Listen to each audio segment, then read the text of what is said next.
Muy buenas noches, señoras, caballeros. Bienvenidos al Gato al Agua. ¿Sabe usted que hay una figura que se utiliza muy habitualmente por lo elocuente que resulta cuando se habla de filosofía, de ideología, de política, etcétera, que es la del lecho de Procusto? Procusto era un bandido griego, era el Esponto probablemente, que tenía una manía muy singular, y es que cuando secuestraba a alguien para robarle, luego lo tumbaba en un lecho. Entonces, si la víctima era más larga que el lecho, le amputaba la parte sobrante. Y si era más corta que el lecho, le estiraba, ¿verdad?, hasta que diera la medida. Bueno, esta figura se utiliza con mucha frecuencia para plasmar la sinrazón de las políticas igualitarias o igualitaristas. Hay un texto de Vladimir Volkov, El lecho de Procusto, muy interesante al respecto. Y si usted se fija, la mayor parte de las políticas igualitarias de la izquierda son un puñetero lecho de Procusto. Hoy vamos a tratar de una de las más lacerantes de todas ellas, que es la de la supresión de la educación especial para los niños que lo necesitan, en nombre precisamente de la igualdad, lo cual significa poner a chavales que tienen unas necesidades especiales, ponerlos en un contexto donde no se les satisface ninguna de esas necesidades especiales. ¿En nombre de qué? En nombre de la igualdad. ¿El resultado? Una catástrofe. Hoy vamos a ver un caso concreto, una chica que ha tenido el valor de ir al Senado a contarlo, a contar su experiencia. Y vale la pena porque, en fin, son cosas que, bueno, de las que hay que hablar. Ahora mismo tenemos en vigor una ley de educación que persigue sañudamente a la educación especial. ¿Cuál será el resultado? Los ideólogos felices porque han materializado la igualdad y las personas de carne y hueso hechas cisco. Este es un perfecto ejemplo del hecho de Procusto. Y usted dirá, no, pero eso era antes. ¿Por qué ahora la izquierda no es igualitaria? Sino que ahora la izquierda lo que hace es fijarse en colectivos concretos minoritarios para poner sus derechos por encima de los demás. Bueno, eso también es igualitarismo. Y ve usted el ejemplo de la ley trans. La ley trans no es una ley que trate de aliviar, solucionar, en fin, los problemas de unas personas concretas con una problemática concreta. No, es una ley que lo que hace es predicar que ese problema es general, que el género no existe, que es una convención, que todos estamos en esa situación. Y en nombre de esa igualdad previa hay que premiar, privilegiar, en fin, los derechos de algunos y, por supuesto, dejar a cualquiera, una vez más, el igualitarismo, que se manifieste como tal. Al final estamos en un perpetuo lecho de Procusto. Y bueno, cuando un señor te da una prédica sobre la igualdad universal y tal, bueno, puedes discutir. Pero cuando un señor te asalta en medio de un desfiladero para decirte, ven que te voy a acostar en el lecho de Procusto, entonces hay que recurrir a armas un poco más expeditivas. Esta noche aquí ya sabe usted que nos encanta armarnos, ideológicamente, por supuesto. Vamos a empezar.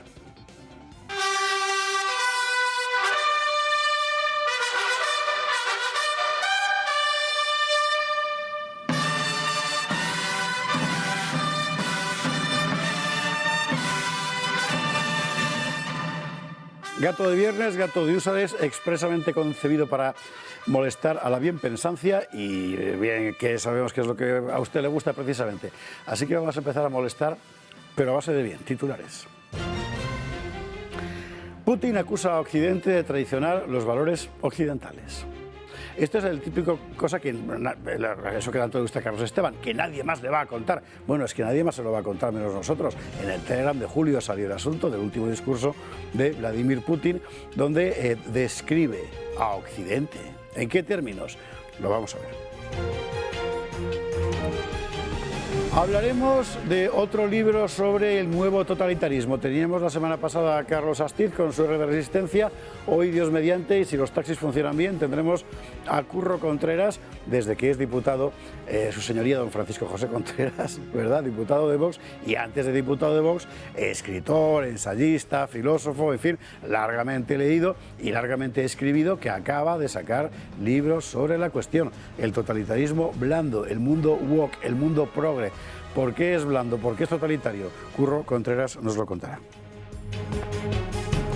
Vamos a tocar uno de esos temas molestos donde los haya, que es el del rapero Kanye West. Vamos a ver, este muchacho que muchas luces tampoco tiene, pero bueno, se le ocurrió criticar a los blancos por haber provocado un auténtico holocausto de negros por la vía de las políticas abortistas. Y así como en passant, ¿verdad?, dijo, los judíos dicen que es el holocausto, pero nosotros, bueno, el mal ahora lo aumentó, porque al final ahora resulta que la denuncia de las políticas abortistas antinegras de la minoría blanca, de la minoría rectora blanca norteamericana, se ha revertido en acusación de antisemitismo contra este pobre diablo. En fin, bueno, vamos a hablar de esto y de lo que supone. Hay algún contertulio hoy que se acogerá a inmunidad diplomática, que es Rodrigo Ballester. Muy buenas noches. ¿Qué tal? Buenas noches. Hay yo problemas. Tengo un vuelo a Budapest. Yo me voy a Budapest esta noche. Claro. ¿Qué tal? Bienvenido. ¿Cómo que unos días en España? Imagino que por razones familiares. Absolutamente, ¿Y sí. por allí qué tal? Pues por ahí muy bien. Pequeños problemas o grandes de inflación. También estamos todos muy prudentes con el tema energético, pero con la sensación de que estamos en manos muy competentes. No sé si tenéis la misma sensación. Sí. En manos, sí, pero competentes, no. Muy competentes, no. Bueno, Rodrigo, bienvenido. Don Carlos Esteban, muy buenas. Muy buenas. Yo me acojo a la quinta enmienda. Tú te acoges a la quinta enmienda, ¿no? Sí. Porque parece que has preparado el programa para que... Para que nos metan en la cárcel. Sí, ya, no sé, pero ya verá usted cómo es posible hablar de todo sin vulnerar la ley. En fin. Oye, ¿qué es esta historia que me estabas contando que habían publicado en el Atlantic? No, eso es una maravilla. Es una maravilla. Tema COVID, tema coronavirus. Tema COVID, ¿vale? Tenemos 2 años, que ha pasado de todo y por su orden. La amnistía. Y entonces, básicamente en Estados Unidos, la clase dominante, el sistema, el mundo woke y tal, ha sido especialmente beligerante. Aquí también, pero bueno, me estoy refiriendo ahora más al caso americano. Pues, y entonces la prensa no solo hacía lo mismo que aquí, de aterrar constantemente con mensajes apocalípticos, sino que además aconsejaba constantemente al poder que impusiera restricciones cada vez más draconianas. Y bueno, pues sabemos pues, que han despedido a muchos soldados, por ejemplo, a muchos marines, a todos los sanitarios que no se quisieran vacunar, pues en muchos sitios, bueno, lo vivimos el confinamiento, pues muchísimas miles de pequeñas empresas que se han arruinado, etcétera, etcétera, de lo que sabemos que ha sido la reacción al COVID en todo el mundo prácticamente. Y ahora que se está viendo el desastre que ha sido y lo mal que se ha gestionado, en The Atlantic, que viene a ser un poco, digamos, buque insignia de la prensa del sistema, por así decir, una profesora ha sacado un artículo que viene a titularse, ahora no me acuerdo exacto del título exacto, pero viene a levantar la bandera blanca y habla de amnistía, como que, bueno, no nos tiremos los trastos a la cabeza, hagamos las paces los covidianos y no covidianos, porque al principio pues, hemos estado a oscuras y no sabíamos bien lo que pasaba y tal. La reacción en redes sociales ha sido brutal y absolutamente y casi totalmente unánime. Es decir, tururú de La Habana, no hay amnistía. No os vamos a perdonar lo que nos habéis hecho. Y entonces pues, la gente ha empezado a desgranar todas las cosas. La gente ha dicho sus casos concretos.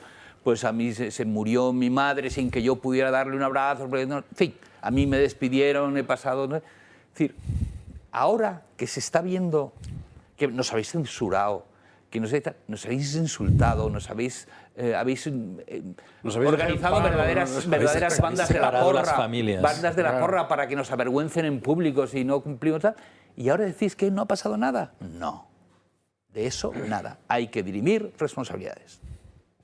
Pues ya ve usted cómo está la cosa. El lunes, Dios mediante, Ana Angelova hará un informe en El Gato al Agua sobre esta cuestión.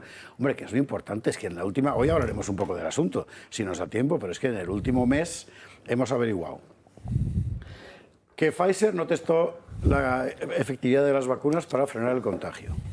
Cosa importante porque en nombre de eso precisamente se tomaron todas las medidas de pasaportes, restricciones y no sé qué. Que no lo testó y la tía se reía encima del Parlamento Europeo. Bueno, hemos averiguado que la Unión Europea compró vacunas para vacunar 3 veces a toda la población china. Una cantidad descomunal de vacunas que hemos pagado todos. Hemos averiguado que efectivamente... si alguno lo dudaba, pero en fin, que tal y como dijo en su día Luc Montagnier, el virus del SARS-CoV-2 es artificial y se escapó probablemente del laboratorio de Wuhan. Y hemos averiguado además que la Unión Europea le ha cascado 320 millones de euros, quiero recordar que es la cifra, a la empresa inactiva del marido de Ursula von der Leyen. En todo este mogollón de la pandemia, o sea, es que en fin... pues alguien tendrá que decir algo, ¿no? Y siempre habrá alguien en La Sexta que te diga negacionista. Pues sí, y a mucha honra.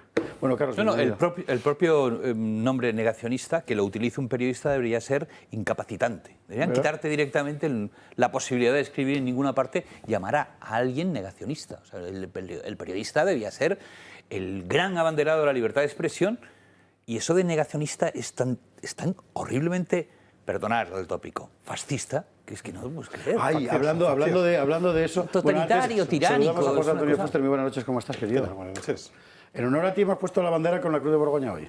¿Por qué en honor a él? Qué alegría. ¿Perdón? ¿Por qué en honor a Porque él? es el que más insiste en ella. Insisto mucho. Un día haremos una jura de Además, bandera aquí. he con mandado la hasta mensajes a producción en tiempos pasados diciendo... Yo no vuelvo soy si hasta no veo- partidario de cambiar la bandera y que esta sea... ¿no? El por la rojigualda. Bueno, pero en fin, mira. Vamos a Tiene ver una su cosa gracia, borbónica tiene y su tal, ¿no? sí, Claro, pero son los es colores borbónica. tradicionales. No, es borbónica, es Y como ya, de... ya puesto solamente una cosa... Bueno, eso me ha recordado mucho... ¿Tú has visto la película Entrevista con el vampiro? No. Pues Yo está no bien. veo películas. No, es verdad que no ves películas. Eres un tío que, no sé, vives en tu cueva ahí metido con... Él solo ve obras de Calderón de la Barca. No, es que me imagino que a Carlos además tendrá un atril en casa con pedazos de pie, con el libro, basarás las hojas, con un guante por si acaso están envenenadas. No, como los judíos en la sinagoga, con un palito esto es especial para pasarlo. Pues en esa película, que creo que es un libro, no sé, yo debí ver la película. Se llama Decía- Ambón. decía- Ambón se llama el... Ambón de artillería. Sí, exactamente. Bueno, venga. Decía uno de los vampiros, decía a la niña que luego lo iba a matar, inmediatamente, y que le había sometido el vampiro a toda suerte de salvajadas, de humillaciones y tal, le miraba y le decía, ¿nos lo perdonamos todo?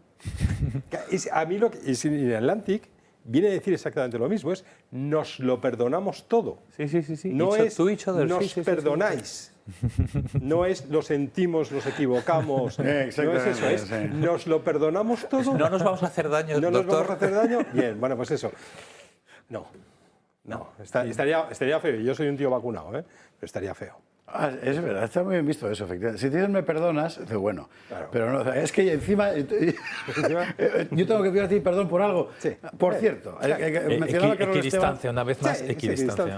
Claro. La cuestión de los negacionistas y que él sería partidario de retirar la posibilidad de escribir a cualquier periodista que utilizara ese término. Se vamos a quedar 4. Bueno, ¿se acuerda usted que contábamos, creo que la semana pasada? Sí, la semana pasada fue. Aquello que decía doña María Ángeles Barceló, pues María Ángeles es lo que dice Fuster, sobre que había que retirar del debate público a los que dudaron del cambio climático. Sí. Y ella arguía un informe de The Lancet acerca del cual, mejor, según el cual, el calor había provocado que aumentaran en un 60 y tantos % las muertes de mayores de 65 años. Tócate las Mire usted por dónde a alguien se le ha ocurrido mirar ese informe, y que no dice para nada eso. Lo que dice es que efectivamente han aumentado mucho las muertes de mayores de 65 años, pero porque en los últimos 20 años el número de mayores de 65 años ha aumentado respecto a la cifra anterior más del 50%. Claro, si aumenta un 50% la cifra de gente de esa edad, pues lógicamente la cifra de muertos de esa edad también aumentará. Así que, en fin. Bueno, Yo creo que ya hay, de es lo entrada que hay. es lo que digan es mentira. Claro. Y luego ya a lo mejor lo investigas y hay, uy, pues Y esta vez te ha aparte, dicho la estas verdad. son Pero- marcas, Nature, The Lancet, que se suponía que eran como Biblias científicas. Sí, sí, cierto. Y también se han entregado a la ideología woke, que han empezado a llamar a las mujeres seres menstruantes, cosas así. Cuando una revista científica se pone en plan preadolescente barato, ¿qué credibilidad puede tener? pero Ninguna. si es que hay una cosa muy que es de cajón, es decir, que todos esos respetos que tenemos a las grandes instituciones venerables y tal, vamos a ver, todo el mundo tiene que comer. Ya está, todo el mundo tiene que comer y todo el mundo tiene un precio. Puede ser por dinero, puede ser por vanidad, puede ser por miedo, para que te castiguen, puede ser... No, esto es muy importante. Yo iba a decir precisamente... ¿Quién paga el Lancet? Claro, pues ¿quién va a pagar? la gente que paga por publicar esas cosas. Claro, paga la industria Y así farmacéutica. tienes The Lancet, la mitad de The Lancet de artículos científicos de una probidad absolutamente incuestionable y la otra mitad gente que ha ido, oye, que quiero ser en The Lancet. The Lancet era que primero dijo que, por cierto, estos medicamentos experimentales que llamamos vacunas no impiden la expansión y el contagio, no impiden nada. Fue The Lancet. Claro. Primero que dijo que los niños no contagiaban. ¿Os acordáis al principio de la pandemia? Sí. Decían los niños son súper contagiadores, pues hay que cerrar todos los colegios y a ser posible meterlos, confinarlos en campos de concentración. Bueno, más o menos. Fue de Lancet. Pero hizo una terriblemente terrible, que fue un estudio diciendo que la hidroxicloroquina era nociva. No meramente inocua, sino nociva. Y tuvo que pedir perdón por ese estudio, que era un desastre de arriba abajo. Vamos, los problemas de intereses, conflictos de intereses eran astronómicos. Bueno, veo que no nos va a dar tiempo, que no nos va a dar tiempo a hablar del coronavirus, como sigamos así, pero en fin. Bueno, lo de Putin, hombre, hay que contarlo. O sea, aquí hay, digamos, varios planos. Por una parte, hay objetivamente una guerra cruenta. Una guerra cruenta que es la invasión de un país por otro, la invasión de Ucrania por parte de Rusia. Bien. Luego hay una extensión política de esa guerra que consiste en que de repente, iba a decir medio mundo, ¿no? El mundo americano, la americanosfera, ha decidido que Rusia es su enemigo. ¿En nombre de qué? De los valores occidentales, como le oí decir esta mañana a un general francés en Sud Radio. Si usted es francófono, hay un señor en Sud Radio que se llama André Berkoff, que es absolutamente aconsejable. Bueno, son unas entrevistas maravillosas. Ya parecía un general diciendo los valores occidentales. Y luego uno mira a Occidente, no es porque esté aquí Carlos Esteban, que soy occidente. ¿Qué valores? Claro, claro. Si no ve películas. Bueno, ya, pues eso está, no ve películas porque se fía de lo que tú le cuentas.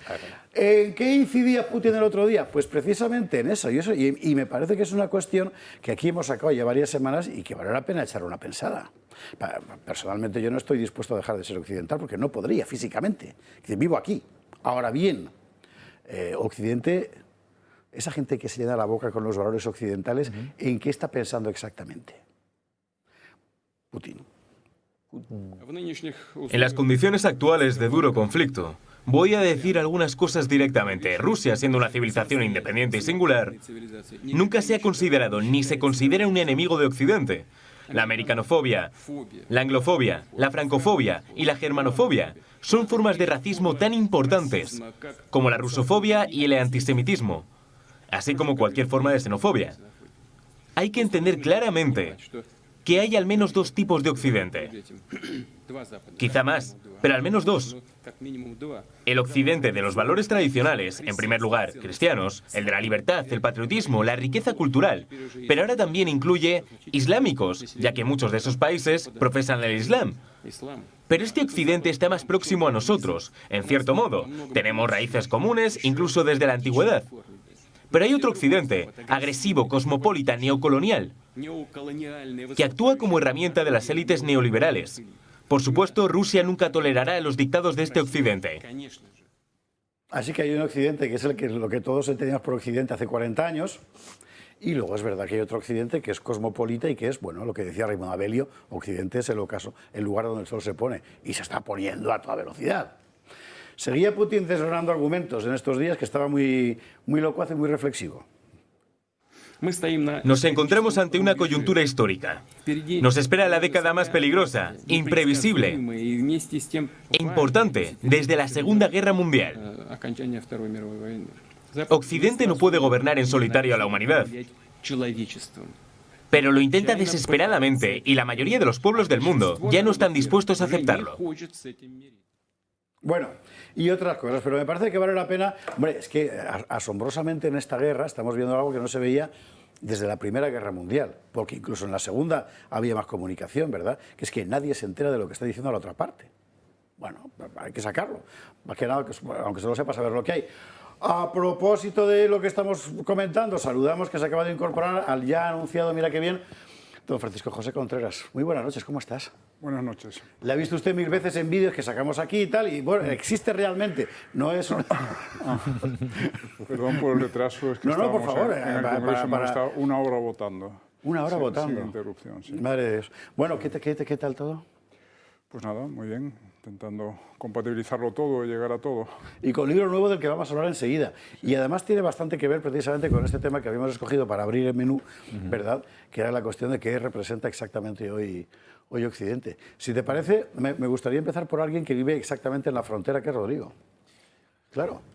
Pues sí, y la verdad es que esta es una segunda pregunta, porque en el fondo la pregunta que me hago, estos woks son los tontos útiles, los idiotas útiles de Putin, porque cuando Putin utiliza esta coartada para justificar la agresión y la invasión, sobre la existencia de esa coartada tiene absolutamente razón. Es decir, que no solo hay una ideología completamente decadente, putrefacta, que es ese wokismo, esta corrección política, sino que además el occidente, digamos, de la americanosfera, como has dicho, intenta exportarlo a cualquier sitio.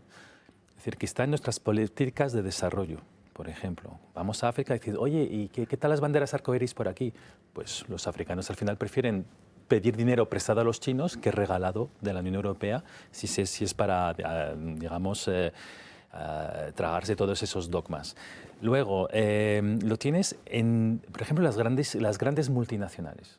Eso es algo que al final tengas una alianza completamente contra natura entre el capitalismo más despiadado, más financiero, con una ideología que en el fondo es marxismo 2.0 de nueva generación, pero ahí están. Y entonces al final, ahí donde Putin tiene razón, es que está esa ideología que nos tenemos que tragar por tierra, mar y aire. Yo el otro día cruzando Trafalgar Square, en el semáforo de Trafalgar Square en Londres, no aparecía solo el color rojo-verde, sino que ni una flecha, aparecía el símbolo trans. Es que no me han dejado ni respirar cuando cruzaba la calle. Entonces hay un totalitarismo ahí, en el sentido de Hannah Arendt, ¿no? de sí. Ideología total, sin ángulos muertos. Que lo impregna absolutamente todo. todo. Y en la vida pública. Y entonces también la tienes, por supuesto, en los dibujos animados, en los anuncios, en la publicidad, en absolutamente todos sitios. Y a nivel mundial, es decir, que a nivel la batalla cultural ya el campo de batalla es a nivel mundial, no es tanto, no es ni continental ni siquiera la americanosfera. Entonces, lo perverso es que Putin lo utiliza como una especie de excusa para justificar una agresión. Pero, y claro, eso es una perversidad, pero en el fondo, digamos, sobre ese argumento que hay una decadencia imperialista de valores en Occidente, me temo que desgraciadamente tiene toda la razón. Antes de irnos a la publi y dar la palabra a Curro Contreras, y ya de paso enlazaremos con la cuestión de su libro, Carlos José Antonio. Sobre lo que él acaba de decir. No, digo que antes de dar la palabra a ti, que nos vamos a la publi, hablamos con Carlos y José Antonio, un minuto y medio tienes cada uno más o menos, y ya sé lo que son los bloques. Yo, pero ¿quieres de verdad? Si yo me voy a meter con Putin. Pues claro, métete con Putin, ya defiendo yo. No, vale, que estamos para eso, tampoco pasa nada. No, os acordáis perfectamente de aquel programa que hicimos antes de la invasión de Ucrania, aquí, cuando todavía no había ni siquiera una señal clara de que aquello iba a ser posible, en la que, con el documental aquel que... Al de Ricardo Marquina. De Ricardo Marquina. Sí, señor. Dijimos que Rusia, sí, una nueva revolución conservadora. Sí. Eso es. En esa revolución conservadora nosotros dijimos que entre la decadencia de Occidente es verdad que Rusia, dice Putin una falsedad, diciendo que ellos nunca que han compartido cosas con Occidente. Bueno, ellos han tomado muchísimo de Occidente y han prosperado gracias a Occidente. Cuando estaban completamente aislados del mundo y solamente llevaban barbas como de 2 puños. Entonces empezaron a tomar, lo sabemos todos cómo lo hicieron. Está en los libros de historia, no voy a detenerme aquí ahora en eso. Pero dice Putin, en aquel programa que hicimos dijimos, sí, Rusia parece que se está comportando como una reserva espiritual. Esa es la famosa reserva espiritual de Occidente, podría haberse desplazado a Rusia. Pero claro, con unos valores conservadores, que es lo que Putin trataba de vendernos, no agredes a otro país, no... ya estamos, lo sabía, Carlos, decir, no agredes a otro país, no ha dicho nada todavía. No atacas. El principio, es que ya no estamos en el siglo de la democracia, ni en el siglo tampoco de los valores, estamos en el siglo de la soberanía nacional. Y eso es lo que Putin ha venido a destrozar. Ahora, si nos quedaba un valor, uno, era el de la soberanía nacional. Vamos a ver, las invasiones de un país a otro se han dado entre 2 países que creían muchísimo en la soberanía nacional. Eso quiere decir que el comportamiento puede ser muy condenable, pero no quita que tus valores sean de una manera o de otra. Eso está claro. Es decir, nadie invade otro país normalmente diciendo, bueno, es que la soberanía nacional es una tontería y entonces no. Eso precisamente los que más ponen el grito en el cielo sobre la invasión son precisamente los que desprecian la soberanía nacional. Por ejemplo, en Estados Unidos, que no para de mandar miles de millones de dólares a este hombre, que parece que le ha hecho la mano un fraile, y que no para de mandarle a no sé qué. Y es un tipo, Biden, que por lo visto considera absolutamente sacrosantas las fronteras de Ucrania, que está muy bien, pero, Carlos, pero en cambio desprecia absolutamente las fronteras de su país. Pero y en lo que lleva de mandato han entrado 2.200.000 ilegales. Personas que se han saltado la ley a la torera, pues entrando por donde no debían y sin que sepamos quiénes son, cuál es su... Nada de ello, ¿vale? Eso. Entonces, no sé... Creo que el problema de lo que presenta Putin ahí, que es evidente que lo está usando, explotando como excusa para justificar esa invasión, pero con independencia de eso es muy hábil, porque realmente el occidental lo que se encuentra es que si mañana me tengo que ir a pegar tiros en una guerra, que si las cosas se ponen muy mal, pues sinceramente la idea de ¿qué es lo que estoy protegiendo? ¿Qué es lo que estoy defendiendo? No, ya sé perfectamente a quién estoy atacando, pero ¿qué es lo que estoy defendiendo? Pero ese es otro debate. O sea, Ese es otro debate. Pero es un debate importante. Señores, a la vuelta de la... Voy a por mi campanita. A la vuelta de la publicidad, continuamos con ello y además metemos en el debate a Francisco José Contreras. Hasta ahora mismo. Estamos de vuelta planteando el debate que yo creo que todo Occidente debería plantearse. Si esto es todavía Occidente, si Occidente es lo que el poder hoy aquí nos dice que es Occidente, y esto cómo se come con la guerra de Ucrania. Bueno, hemos ido a Carlos Esteban, hemos ido a José Antonio Fuster, a Rodrigo Ballester, que vive en la frontera, que vive en Hungría, y ahora Curro Contreras. ¿Qué tal? Buenas noches. ¿Qué tal? Buenas noches. En buena medida ese Occidente del que habla Putin, con las avisas intenciones en la que Carlos Esteban y Fuster coincide, es ese Occidente que tú describes como el totalitarismo woke, el totalitarismo blando, en el que estamos ya inmersos, bueno, hasta el cuello. Es cierto, yo he dedicado mi libro al totalitarismo blando, pero, como comentaba hace un momento con Carlos, no me parece que la alternativa al totalitarismo blando de Occidente, del Occidente decadente, sea la Rusia de Putin o la China de Xi Jinping. Pero es que ni siquiera es planteable, es que me parece un falso dilema. No, porque Putin sí está jugando esa carta, está jugando la carta de reserva espiritual de Occidente, enemigo del wokismo, y ha levantado esa bandera. Absolutamente. Es una falsa bandera, no debemos caer en la tentación, no debemos caer en ese engaño. Bueno, es una falsa bandera. Es una falsa bandera. Porque él la bandera. exhibe con intenciones aviesas o porque no responde a la realidad. No, él es listo y él sabe que hay mucha gente en Occidente preocupada por la degeneración, preocupada por este wokismo, que es una forma de suicidio cultural, efectivamente, sí. Entonces él intenta ganarse la simpatía de la parte más conservadora de la opinión pública occidental. Pero lo que a mí respecta, no me parece que la alternativa sea deseable para nada. Incluso, como comentábamos, desde el punto de vista de la salud social y de los valores conservadores, Rusia no es la alternativa. Rusia es el país con la tasa de aborto más alta del mundo. Este tema 7 veces más alta que la esto es importante que subrayas cuando examinamos aquí efectivamente lo que recordaba Fuster antes de la guerra, incluso aquel documental de Marquina, magnífico por otra parte, sobre la revolución conservadora rusa, recordábamos que en realidad era un poco, digamos, la ideología de la clase gobernante hoy y de buena parte de la sociedad, pero la realidad social. Pero vamos a ver, han tenido 80 años, ha sido el Estado bolchevique durante 80 años. 80 años de bolchevismo y 20 años de putinismo, y siguen teniendo la tasa de abortos más alta. Hablo de tasa de abortos como podría hablar. Y 10 años las de iglesias, yeltsinismo. ha construido 20.000 iglesias, pero están vacías. O sea, el día que hay más gente es la Pascua de Resurrección ortodoxa, y por lo visto va el 4% de la población. Eso es el día que más. O sea, que el resto del año están más vacías que Claro que lo han que en el conseguido, han occidente. conseguido acabar con Dios. Perfecto. Sí. En Checoslovaquia Chequia, es el país más ateo de toda Europa. ¿Ah, sí? Sí. Sin embargo, es un país que ahora se considera, digamos, relativamente conservador, está en el grupo de Visegrado, etcétera, etcétera. Y no es muy woke. No es woke, resisten, aguantan. Pero, claro, evidentemente, el comunismo ha sido una pisonadora. Eso ya lo sabemos, eso es evidente. Ya, pero eso, comunismo... Pero incluso lo que dice Francisco José de que tiene más abortos que nadie, Rusia, Y yo le recordaba que una de las paradojas que se da en Estados Unidos, que lo han comentado varios analistas, es en los estados más partidarios de políticas pro familia, creyentes en Dios y tal, lo que se llaman los red states, pues es donde hay más embarazo adolescente, más divorcios, más abandono. Es decir, que...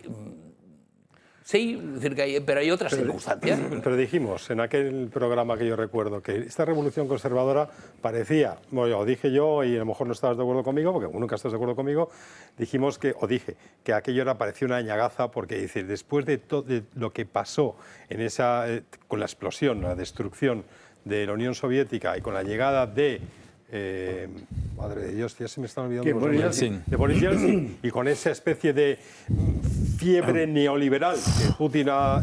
El saqueo de Rusia. Bueno, pues ese saqueo de Rusia, Putin gira, porque él no sabíamos dónde estaba, posiblemente estaba con los comunistas, es lo que pasa cuando los exagentes de la KGB, pero él gira hacia esa revolución conservadora por interés, por táctica.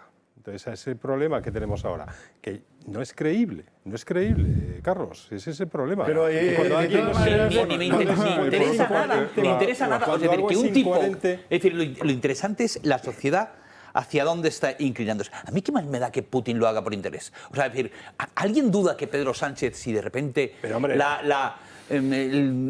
toda la sociedad española defendiera una cosa, se iba a ir a lo contrario de lo que está diciendo? Pedro Carlos Sánchez es un autócrata pequeñín. O sea, Putin es un gran autócrata. Hay una diferencia como controla al pueblo. Pero yo creo que a efectos de lo que dice Carlos Esteban no hay diferencia ninguna. Claro. Putin sentimentalmente viene de donde viene, que es en su recuerdo de la infancia, un tiempo en el que Rusia era grande. Claro. ¿No? Y luego lo que ve es lo que ha visto muchísimos rusos, que es una degeneración acelerada. Y para mucha gente, cualquier cosa antes que volver. La Rusia de Chernobyl era grande. Muchos prefieren... Sí, daba miedo. Es que eso es lo que te importa, daba miedo. El mundo estaba dividido entre Estados Unidos y ellos. Bueno, eso que lo creyera un tipo de un pequeño pueblecito y tal, menos vale, pero que Putin sabía perfectamente lo que era. En ese sentido, o sea, el país estaba pudriendo por dentro, todo lo que tú quieras, no funcionaba nada. Pero caramba, somos los rusos, que vienen los ruskis. ¿Vale? Era el gran temor del gran Estado americano.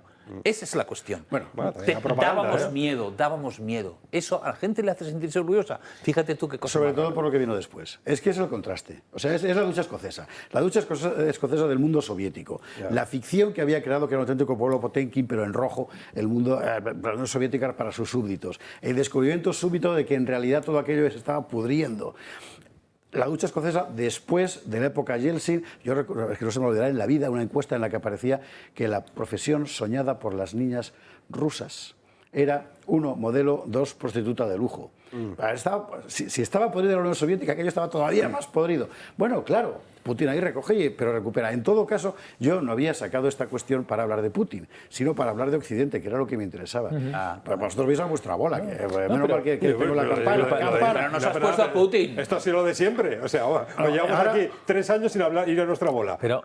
José Javier, y también, mira, lo que diga Putin sobre el wokismo no quita nada a la guerra. Da igual, es que son dos temas completamente diferentes. Estamos todos un poco cohibidos porque decir que hoy Putin tiene razón sobre este tema en particular sería un poco como justificarle. No tiene nada que ver, si él lo está utilizando como coartada. Este hecho aparte... ¿Tiene razón en denunciar la deliquescencia moral y cultural y el suicidio de Occidente? Es que es obvio que sí. Y eso también le puede servir para incluso federar a su opinión pública. Sí, hace poco publicaron un anuncio, hicieron un anuncio que eran una pareja de rusos que iban a Estados Unidos y en el vuelo les pasaban todo el catálogo woke, que si tenían que dejar su sitio en el baño a unos negros por ser negros, que podían ofender a alguien solo por mirarles. Y al final lo está utilizando también pues, para federar su opinión pública. Se tiran en paracaídas. Sí, y se acaban saltando en paracaídas. La alternativa que propone Putin incluye la supresión de la libertad religiosa, de la libertad de prensa, del pluralismo político, del Estado de Derecho, de la separación de poderes. ¿Es lo que queremos para Occidente como alternativa a la decadencia woke? Pues no, tendrá que haber un punto intermedio. Quiero decir, no tiremos el niño con el agua del baño. La supresión de la libertad religiosa, ¿no? De todas Bueno, formas, la Iglesia Católica tiene problemas importantes para hacer bueno, su sí, labor pero en eso no es Rusia por Putin, y eso cada vez es- más. Pero eso por la ortodoxa. Sí, pero bueno, que hay Claro, una- claro. O sea, no, que es que un, están es conchavados. un Bueno, modelo lo que de está claro iglesia, es que si iglesia nosotros nacional. criticamos a Pedro Sánchez, que la criticamos todos los días, aquí en este programa no, porque no nos ocupamos de la política pequeña. Eso es. Eso. Pero si le criticáramos, mañana no desapareceríamos porque habríamos comido ¿Quieres sandía decirme, envenenada. ¿quieres decirme Exacto, que nosotros, exacto. ¿quieres Yo tomo decirme que no café- soportaríamos vivir en la Rusia de Putin? No, Nos que no, pasamos estoy de el acuerdo día- contigo que no completamente. viviríamos. Yo que no viviríamos. especialmente Nos que pasamos el friolero, día o sea, que- criticando al perdona. gobierno y tomamos café tranquilamente. Sabemos que nadie nos va a poner polonio. Aún. En Rusia te ponen polonio. Exacto. Nos asomamos a la ventana y Hombre, en sabemos que Rusia no te nos ponen vamos a caer. polonio, es un poco exagerado. No nos Pero aplica la ley de la por gravedad. favor. No, en Rusia te ponen no, polonio, pero- es decir, Bueno, una vamos a de ver, dos. Si la Pero- periodista de cámara de Putin pero- salió el otro día por la frontera. A ver, pero- Bueno, pero ya, pero es decir, Yo- en yo Rusia te no ponen sé, Solo lo han polonio. defenestrado de manera simbólica. Esa A es la ver, diferencia. O sea, tú Señores, ahí te defenestran mira el físicamente. Clinton, mira el Sí, Clinton en Rusia sí. body count, ¿vale? perdón, mira, perdón. mira los, Yo los- no sé la gente cómo que lo he se hecho, ha que acercado. planteé un debate sobre Occidente y acabéis montado un debate sobre Putin, que era lo que yo no quería. Y además hay que hablar del libro de Curro, ojo, ¿eh? Es que, claro, vamos a ver, que un diputado escriba es... Bueno, que escriba, quiere decir, como Dios manda y sin plagiar, es raro. Que además escriba bien es todavía más raro. Y que sean cosas interesantes y de actualidad palpitante y a fondo, eso ya es una rara avis. Y la rara avis es precisamente Curro Contreras, con este último libro que pega en el clavo, además de lo que estáis viendo en las Cortes todos los días, porque hoy en España estamos asistiendo a un proceso de introducción desde el poder de ese totalitarismo woke, de ese totalitarismo blando. Claro, y ya sé que el título totalitarismo blando les va a sonar chirriante a muchos. Algunos reaccionarán pensando, uy, qué exageración, totalitarismo. Totalitarismo era la Alemania nazi, la Unión Soviética, etc. A otros les parece contradictorio el concepto mismo de totalitarismo blando, porque parece que el totalitarismo, por definición, tiene que ser duro. tiene que ser brutal, tiene que ser genocida, coactivo. Por eso escribo una introducción teorizando el concepto de totalitarismo blando, al que, por cierto, ha dedicado un libro excelente, Rod Dreher, Sí. el libro este de Vivir. Que está en Vivir sin Budapest con mentiras. nosotros ahora mismo. Así, ¿eh? Lo tenéis todo, ¿no? ¿Está en Matías Corvino? Sí. Se va a quedar a vivir ahí. Sí, ese libro es magnífico. Y claro, ahí te explican que el totalitarismo del siglo XXI, ya lo dijo, por cierto, Ratzinger en su libro Entrevista con aquel periodista alemán, Peter Sebald o algo así. Sebald. Le hizo varios libros de entrevista. Decía, no, el totalitarismo no ha desaparecido, solo que va a adoptar una configuración, un aspecto totalmente diferente del que tuvo. Lo cual no significa, por otra parte, que haya desaparecido del todo el totalitarismo clásico. ahí tienes China. África Ahí es un tenemos ejemplo, China claro. y ahí tenemos en lo que se está convirtiendo Rusia, ¿no? Es la presunta... Yo tengo que decir una cosa. Alex, no me has mandado todavía el libro. ¿eh? El de Curro. ¿A ti sí? Cago en la mar, pues no sé por qué, en fin, pues ya está Alex Rosal en deuda conmigo. En todo caso, vale la pena decir, las cosas que saca Alex Rosal son fantásticas, entre otras este libro. Pero digo, aunque no lo he recibido aún, los que sí que me interesa subrayar son el método de introducción del totalitarismo blando. El totalitarismo duro se impone mediante el control férreo autoritario de los métodos de coerción del Estado habituales. El blando se impone, sin descartar estos, se impone fundamentalmente por la comunicación y por la presión de las redes y de los medios. Claro, es una novedad del totalitarismo blando, que la pluralidad de los vectores de adoctrinamiento, ¿no? El totalitarismo clásico fue un fenómeno fundamentalmente estatal, era el Estado fascista o el Estado comunista el que hacía todo lo posible por adoctrinar, incluida la coacción brutal, a la sociedad, y ahora tenemos una pluralidad mucho mayor de canales de adoctrinamiento, que incluyen también el mundo privado, el mundo de las grandes empresas, los medios de comunicación privados, las universidades, las escuelas, no sé si la Iglesia en alguna medida incluso. Sí, el otro día hablábamos aquí de Monseñor Argüello, de una cosa que dijo muy divertida con Irene Montero. Precisamente esta cuestión, es decir, es totalitarismo y no es un despotismo, yo qué sé, porque impregna todas las áreas de la vida e incluso, digamos, la reserva mental. Es decir, tú estás en cualquier parte, en el autobús, hablando con el que viaja contigo de la renovación del Poder Judicial, como dice la ministra Llop, y piensas que no puedes decir algo que vaya a suponer que otro te señale con el dedo y dice, homófobo, boxero, en fin, esas cosas que llaman. Eso es una manifestación de totalitarismo típicamente blanda. Claro, por supuesto. Es cierto que los discrepantes no exponemos lo que exponían los disidentes en el totalitarismo clásico. Te exponías a que te fusilaran, te torturaran, te mandaran a Siberia. ¿Nosotros a qué nos exponemos? Pues eso, a que nos llamen machistas, racistas, homófobos, etcétera. En el peor de los casos, perder el empleo, que ya no es, Sí, la exclusión de la vida pública es importante. La exclusión de la vida pública.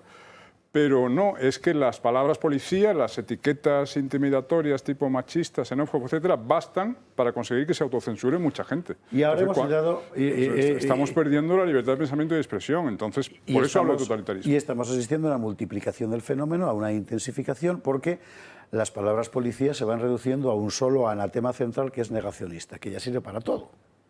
Para el cambio climático, para la violencia de género, etcétera, ¿no? Y a partir de este momento, digamos que ¿cómo decir? Se van afilando las navajas, ¿no? Porque es cada vez más fácil estar en el lado del pecador. No, además es desesperante ver cómo desaparece la posibilidad del debate racional sobre los asuntos. Es que ya no hay debates racionales. Uno intenta argumentar y lo que te aplican no es una contraargumentación, sino la etiqueta intimidatoria de turno. No, eso que estás diciendo es discurso de odio. Discurso de odio o es negacionismo o es machismo, racismo, Y esto etcétera. está pasando en todo Occidente a la vez. Lo encuentras en Francia, en Estados Unidos, en el Reino Unido, en Alemania, por supuesto en España. En Europa Central no. Y eso es interesante. Claro, estaba a punto de decirlo. Sí, Porque han estado en la nevera. Yo veo esperanza en Europa Central. Están vacunados porque, en el fondo, decíamos antes, el wokismo es un nuevo tipo de marxismo de nueva generación. Ellos ya se lo conocen, ¿eh? Ellos ya están vacunados. Tienen inmunidad contra esas cosas. Es algo muy interesante, por ejemplo, si un día podéis leer chistes que se hacían en el tiempo de la dictadura marxista en los países del este y de Europa Central, se parece mucho, digamos, a la locura woke. Entonces ellos le han visto ya las orejas al lobo y se han plantado. Y es Hungría, es Polonia, es también la República Checa, es Eslovaquia, es, por cierto, Ucrania también, que es que parece que en esta dicotomía se han convertido en muy woke y muy arcoiris. No, para nada. Entonces ahí sí que están vacunados, pero es casi el único sitio de Occidente. No se me ocurre otro, si no es norte, sur y oeste, seguro. Sí, por eso en el libro dedico una sección a los países de Europa Central en los que veo la alternativa y la esperanza. Pero no es lo de Rusia. En Hungría te puedes tomar café sin que haya peligro de polonio, ¿no? Y hay pluralismo político y hay libertad de prensa, etc. Absolutamente. Antes de que... Lo ponéis como si fuera un sabor de Starbucks. Un sabor ¿Estás en el café con polonio? Póngame cómo que quiere el café, con polonio. Desayuno con diamantes. Bajo de polonio. No, sí, José Andrés, pregunta. Vale. No, que es que el otro día estaba... Bueno, todos tenemos cosas raras en la vida. Yo tengo un amigo socialista y ¿qué vamos a hacer? Que desde que éramos pequeños, estábamos en el colegio juntos. Y otro día me decía, a propósito de tu libro, porque yo salía con... O sea, quedé con él con el café, te llevaba una pila de libros, de esos que te mandan. Y me dijo, y el tipo vino a reprocharme un editorial que habíamos publicado en la Gaceta de la Iberosfera, hablando de la pérdida de la libertad de pensamiento, que siempre antecede a la libertad de expresión, y me dijo, mira todos esos libros, y el tuyo estaba el primero, Totalitarismo Blando. Jamás ha habido tanta producción de pensamiento libre, según vosotros, que al mismo tiempo en el que denunciáis que no hay pensamiento libre. ¿Cómo podemos...? A mí no es que me costara, tuve que utilizar la técnica de la colleja, pero sí me gustaría que tú le explicaras a esa gente que dice, oye, es que nos están coartando la libertad de pensamiento y nos están coartando los debates que por otro lado muy pocas veces se ha dado en España. ¿Cómo hacemos? Sí, bueno, es cierto que todavía podemos publicar, pero no lo hacemos en las editoriales mainstream con una tirada inmensa, ¿no? Tenemos que buscar editoriales casi heroicas como Libros Libres, a quien por cierto agradezco mucho que haya publicado el libro, y otras de ese cariz, que desde luego no tienen tiradas millonarias. Y lo mismo, podemos salir en televisión, pero no vamos a estar en televisión española. Ni falta que hace, curro. Es exactamente eso. No, o sea, es cierto, queda libertad. Lo que pasa es que la libertad está disminuyendo, pues estamos en vías hacia el totalitarismo. Y que conste que no es el totalitarismo brutal del siglo XX. No nos van a matar ni nos van a torturar. Todavía. Pero sí van consiguiendo una uniformización de la opinión, que es lo que que define al totalitarismo. Y la pregunta también es ¿cuántos autores que han publicado libros así han perdido su trabajo, ya no les invitan a ningún sitio, etcétera? Claro, la muerte social y la muerte laboral... Es al revés. Claro. Es al revés. Es decir, no publicas porque temes perder tu trabajo. Ostras, Julien Verdier, meteorólogo jefe de TF1, Sí, pero... se le ocurre publicar un libro, en fin, digamos, poniendo en perspectiva científica el cambio climático, que no era un libro que lo negara y tal. Le echaron a la calle. Un meteorólogo, en fin, bueno, ¿ves qué es eso?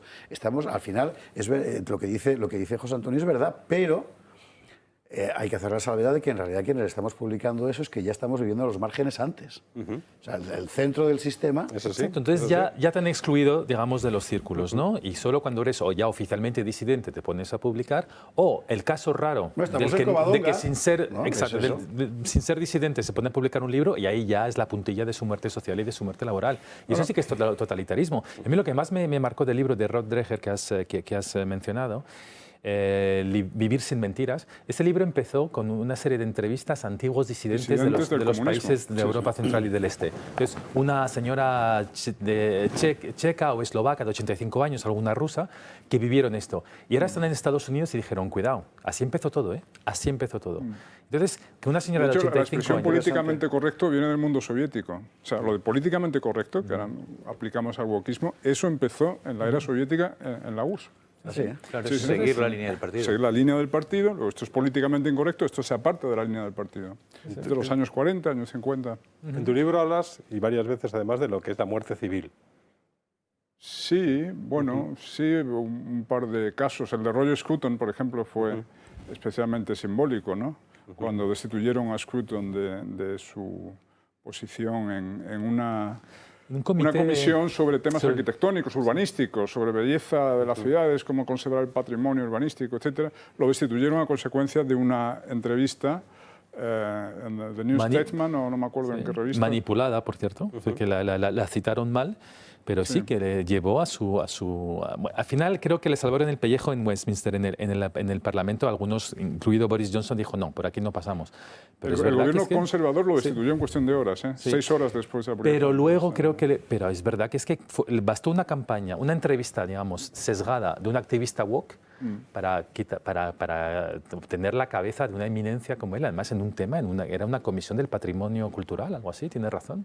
Sí, pero en la entrevista le preguntaban sobre todo, claro, es un intelectual, entraba al trapo, daba su opinión sobre todo. Acordaos de lo que les mencionábamos, el caso de Luc Montagnier con la cuestión del coronavirus. Bueno, eso fue increíble. Fue increíble porque no solo es premio Nobel, ¿vale? Para esta gente que, para los que el Nobel y en general todo lo que sean premios y cargos es lo que te consagra como un experto y tal, no solo es que es el Nobel, es que además recuerdo cuando le dieron el Nobel que fue especialmente aplaudido porque todo el tema del SIDA había explotado y era súper importante, entonces se le consideraba de manera reverencial, absolutamente. Y pasa de eso a este hombre está loco, directamente. Sí. O sea, no y sin... Y de eso de que descubrió el virus del SIDA, vamos a dejarlo. Fue una cosa, este botarate y tal. ¿Quién hace eso? Eso lo hace una nueva clerecía. Valga el término, que es fundamentalmente el mundo mediático. Desde tales o cuales terminales, no lo sé, tu libro no es un libro de investigación de terminales. El hecho es que son ellos quienes construyen activistas de eso. O sea, no hay propiamente periodistas, hay activistas, construyen de repente un relato que se impone masivamente y que todo lo permea y que deja en pelotas y en medio de la plaza pública al pobre sujeto al que le ha caído encima de la cuestión. ¿Los medios son la KGB del totalitarismo blando? Esto surge en los departamentos universitarios norteamericanos y de ahí pasa a los medios de comunicación masivos y de ahí a las leyes. Esos son los tres escalones. O sea, el origen es la universidad, no es solo los medios. No. El origen es la universidad, lo de la teoría crítica de la raza, los perros guardianes, pero vayamos... yo lo que quiero ver es quién te grita Achtung en la alambrada. Sí. ¿Sabes? Porque la ideología ya me la sé, la hemos contado aquí 1000 veces, pero en la práctica hoy, quienes te llevan a ponerte el pijama a rayas son activistas camuflados de periodistas. Lo que merece reflexión quizás es por qué tiene tanto éxito el wokismo, o sea, cuál es la clave de su capacidad de seducción, ¿no? Y lo llamo totalitarismo blando no solo porque ya no mata, tortura, sino que uniformiza de otras maneras, sino también porque apela digamos, las partes blandas o las partes vulnerables Sí, de la emocionales. naturaleza humana. Sí, Por ejemplo, sentimentalismo. la aspiración a derechos infinitos. Claro. Es una de las cosas que nos propone el wokismo. Cada semana inventan un derecho nuevo, ¿no? Expansión constante de los derechos. Ampliación, ya. Claro, ¿a quién le va a amargar un dulce? Alguien que te promete derechos nuevos todas las mañanas, ¿no? Y también veo el wokismo como el resultado de la... Es el nuevo marxismo, es decir, es el resultado de una metamorfosis del marxismo. El marxismo que en los años 60, 70 se da cuenta que la revolución obrera ya no va a llegar porque la clase obrera se ha burguesado, etcétera, cosa que ve muy bien ya la Escuela de Frankfurt, Marcuse, en el hombre unidimensional, en el 65, etcétera, y entonces cambia la lucha de clases por la lucha de sexos, la lucha de raza, la lucha de orientaciones sexuales, y así surgen las ideologías woke, feminismo salido de madre, porque el feminismo originario tuvo sentido, el de las sufragistas y tal, pero ya hablamos del feminismo de segunda y tercera ola, a partir de Simone de Beauvoir y Judith Butler, y la teoría crítica de la raza y todo lo demás. Y confluye, veo que dices que no estás de acuerdo digo en que sea no, el porque marxismo. he leído, que el feminismo tuvo, o sea, el primer feminismo de las feministas que yo he leído de primerísima ola, tienen unas opiniones que las lees y dices, santo Dios, estas mujeres tienen un problema con los hombres, pero muy importante. Quiere decir que el feminismo, rechazaban el desde aborto, por el primer... Algunas. Alice Paul. Algunas, sí, efectivamente. Desde el primer momento fue enfrentar hombres y mujeres. Desde el primer momento. Desde el propio nombre feminismo. Es decir, que es... Bueno, bien, de acuerdo. Bueno, pero la aspiración era la igualdad ante la ley de hombres y mujeres, que es razonable. Era O sea, coartada. el La derecho aspiración sufragista, no. Es decir, El tema es cuando eso se consigue, Pero eso, digo una cosa, para los es que- años 60 eso está conseguido. La cuestión Claro. es, ¿se autodisuelve el feminismo por haber alcanzado, muere de éxito, ha alcanzado sus objetivos, o muta en una cosa más tóxica? Es lo que ocurrió con Simone de Beauvoir, ¿no? Va a hacer la última pregunta, Aunque José tengamos Antonio. el voto, seguimos oprimidas. Va a hacer la última pregunta José Antonio Fuster, te lo prometo. Pero antes, este camino que has trazado, ¿no? Por así decir, de hundimiento o caducidad, como lo quieras llamar, del discurso marxista de clase, bueno, es el que se produce en los años 60, finales o principios de los 70. Andrés Gorz hablaba de la revolución en la vida cotidiana, digamos que todos los tópicos revolucionarios pasan a la cosa doméstica, así estamos, el papá Estado se convierte en esta insoportable madrastra Estado que estamos viviendo, no fumes, no sé qué, no salgas, bueno, en fin. ¿No es en el fondo una especie de gigantesco retroceso infantil por parte de la izquierda? O sea, que era Lenin quien hablaba del izquierdismo como enfermedad infantil del marxismo, una cosa así, ¿no? Del socialismo. ¿No estamos en eso otra vez? ¿No hemos vuelto, por parte del pensamiento de izquierdas, a un estadio caca, culo, pedo, pis? Pero no idealicemos tampoco a la izquierda clásica, que tenemos esa tentación. Como ¿Cómo tenemos... se nota que estás en las Cortes, que estás buscando siempre el lado de la puñalada de No, pícaro? porque mucha gente cae en esa tentación. Ojalá yo no. fueran como los socialistas de antes, que bueno, aspiraban al socialismo y no a esto, ¿no? A lo que tú dices. Ya sabes lo que decía Jaime Nogueira Pinto. No sé por qué todo el mundo piensa que el socialista del país vecino es mejor que el propio. Pero lo piensan todos, absolutamente. Eso es un clásico. Claro, y la condena de la familia, etcétera, está ya en Engels. Claro, el origen de la familia, la propiedad privada y el Estado. Ahí ya compara la relación entre el marido y la mujer con la relación entre el burgués y el obrero, ¿no? ¿Estamos O sea, en que una eso tiene regresión raíces. infantil de la izquierda? Estamos en una fidelidad de la izquierda a su esencia histórica, que yo creo que es la necesidad de dividir a la sociedad en opresores y oprimidos y enfrentarlos entre sí y asumir la supuesta defensa de los oprimidos. Y eso se conjugaba antes, sobre todo, en clave de clase social, y ahora lo conjugan en clave de identidades sexuales, de sexos, de razas, extranjeros frente a inmigrantes, etcétera, ¿no? José Antonio. Perdón, nacionales frente a migrantes, quiero decir. Has hablado antes del éxito del wokismo. Antes ha dicho también Rodrigo una cosa parecida, que bueno, que tenemos, parece que en ciertas ocasiones tenemos miedo, nosotros mismos nos controlamos nuestras palabras porque hay esas opiniones que parecen mayoritarias, bien aceptadas, de consenso, esa palabra que es tan terrible. Y en el libro, tu libro es contra... O sea, cuando dice contra el totalismo hablando, y todos los capítulos, menos uno, que es a favor de, Sí. todos son contra el feminismo, contra la fe, contra el fanatismo climático, contra el ateísmo, por ejemplo, como una forma de religión de Estado, contra muchas cosas. Y hay muchos de esos asuntos, como el feminismo del que hemos hablado, que están como universalmente ya aceptados, no hay debate, nunca lo ha habido, de verdad, nunca jamás ha habido un debate en España sobre nada, realmente nada. Pero lo hemos ido aceptando todo. Hemos hablado todos, hablamos de techos de cristal y de cosas de ese tipo que no. ¿Tú hablas de eso, en serio? No, pero que no te metes en una conversación en la que están hablando de techos de cristal y tú no vas y rompes ese. No, dejas, te escondes. Lo que decía Rodrigo antes, nos coartamos. Tenemos 2 minutos hasta la publicidad. Vale, pues entonces muy rápido, don Curro. Hay un momento en el que parece que el wokismo se excede. Se pasa de frenada. Creo que lo dijimos el pasado... La semana pasada estábamos con este asunto, sí. Se pasa de frenada y despierta una reacción en la opinión pública, no en la opinión pública, en la mayoría de la gente, que en las comidas con los amigos dice, esto no puede ser. Todo lo demás vale, pero esto ya no puede ser. ¿Qué es? ¿Qué es? Y si eso va a ser su... De ahí podemos agarrar algo para reaccionar. ¿Qué es el pasado de frenada? Sí, es que se ha pasado de frenada para ti.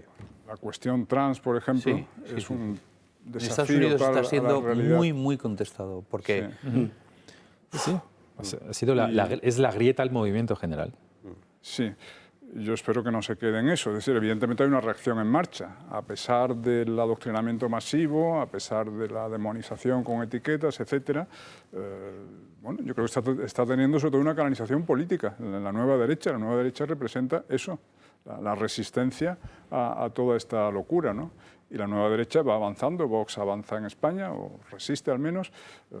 En Italia acaba de llegar al poder por primera vez en un gran país europeo.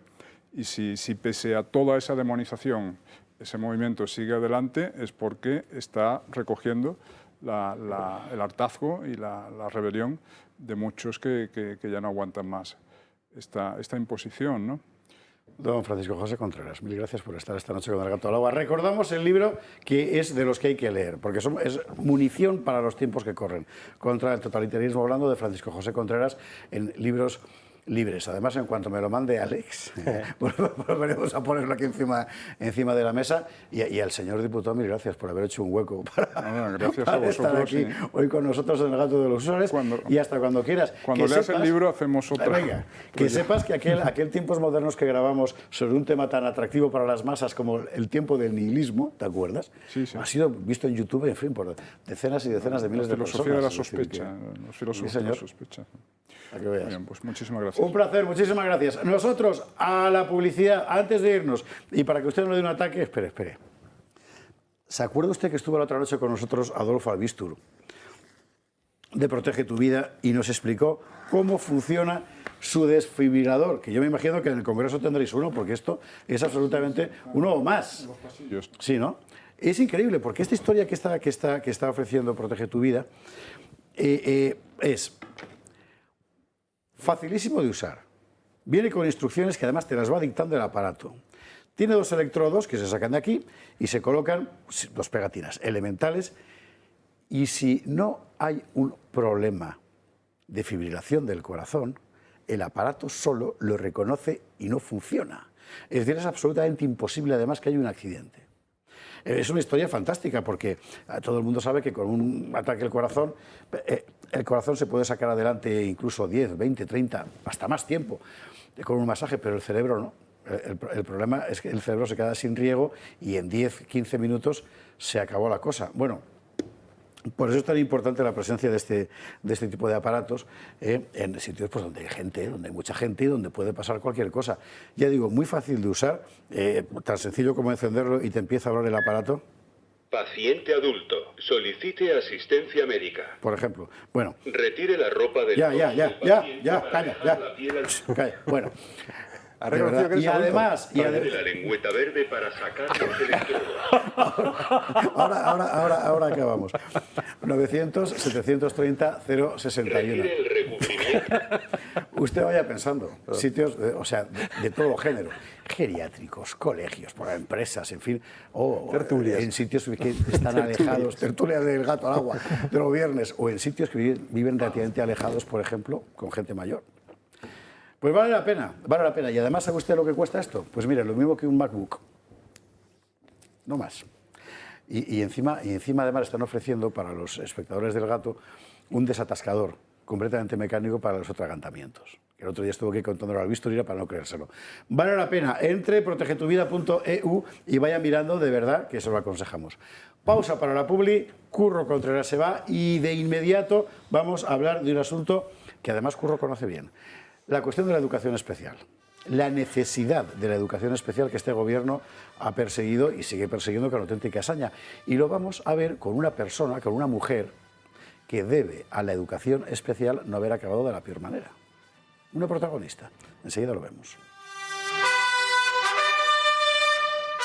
Estamos de vuelta, Gato de Viernes, Gato de Úsares, se marcha Curro Contreras. Creo que a pesar de todo nos hemos enterado del libro que ha sacado Francisco José Contreras, que es un libro que hay que leer sin ninguna duda. Gato de Úsares, digo, a nuestras espaldas los úsares de nuestro padrino Augusto Ferrer Dalmau, sobre la mesa el úsar de nuestra madrina Paz, armado por nuestro compadre Ángel, y sobre la mesa además la bandera de la Cruz de Borgoña de San Andrés, cara a José Antonio Fuster y a tantos otros, la campana que no es la que Fernando III el Santo de Santiago de Compostela, pero prácticamente, y vamos sumando cosas, en fin. Bueno, Teresa, muy buenas noches, ¿cómo estás? Bien, bien, estoy bien. El otro día leíamos en la prensa española una historia muy interesante. Usted sabe que aquí hemos hecho bandera, desde que empezó toda la polémica de la ley de educación, hemos hecho bandera de la defensa de la educación especial. Por muchas razones. Primero, por razones objetivas. Y luego, además, también por razones de implicación personal. En mi caso concreto, que tengo un hijo con síndrome de Down, la educación especial, toda la gente que vive ese problema y que habla con los papás y las mamás que viven ese problema, saben que es absolutamente imprescindible. Bueno, pues el gobierno que no. Y el otro día en el Senado apareció una señorita y se puso a hablar. Se puso a hablar de su experiencia. Sí. Y vamos a ver un par de minutos. Yo sufrí acoso en un colegio y lo que sufrí fue bastante duro, ¿no? Me manipulaban, me decían que tenía una discapacidad mental. Cada vez que iba al colegio, iba a acercarme a la gente, no se querían acercar a mí, ¿vale? Me decían que olía mal, que tenía una estatura pequeña.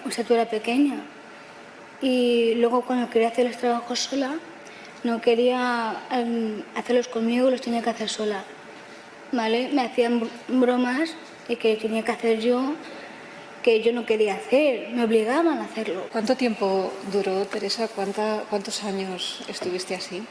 Pues creo que exactamente no me acuerdo muy bien, pero sufrí bastante y me lo estuve callando hasta que se lo tuve que contar a mis padres y decirles que ya no era normal lo que me estaban haciendo.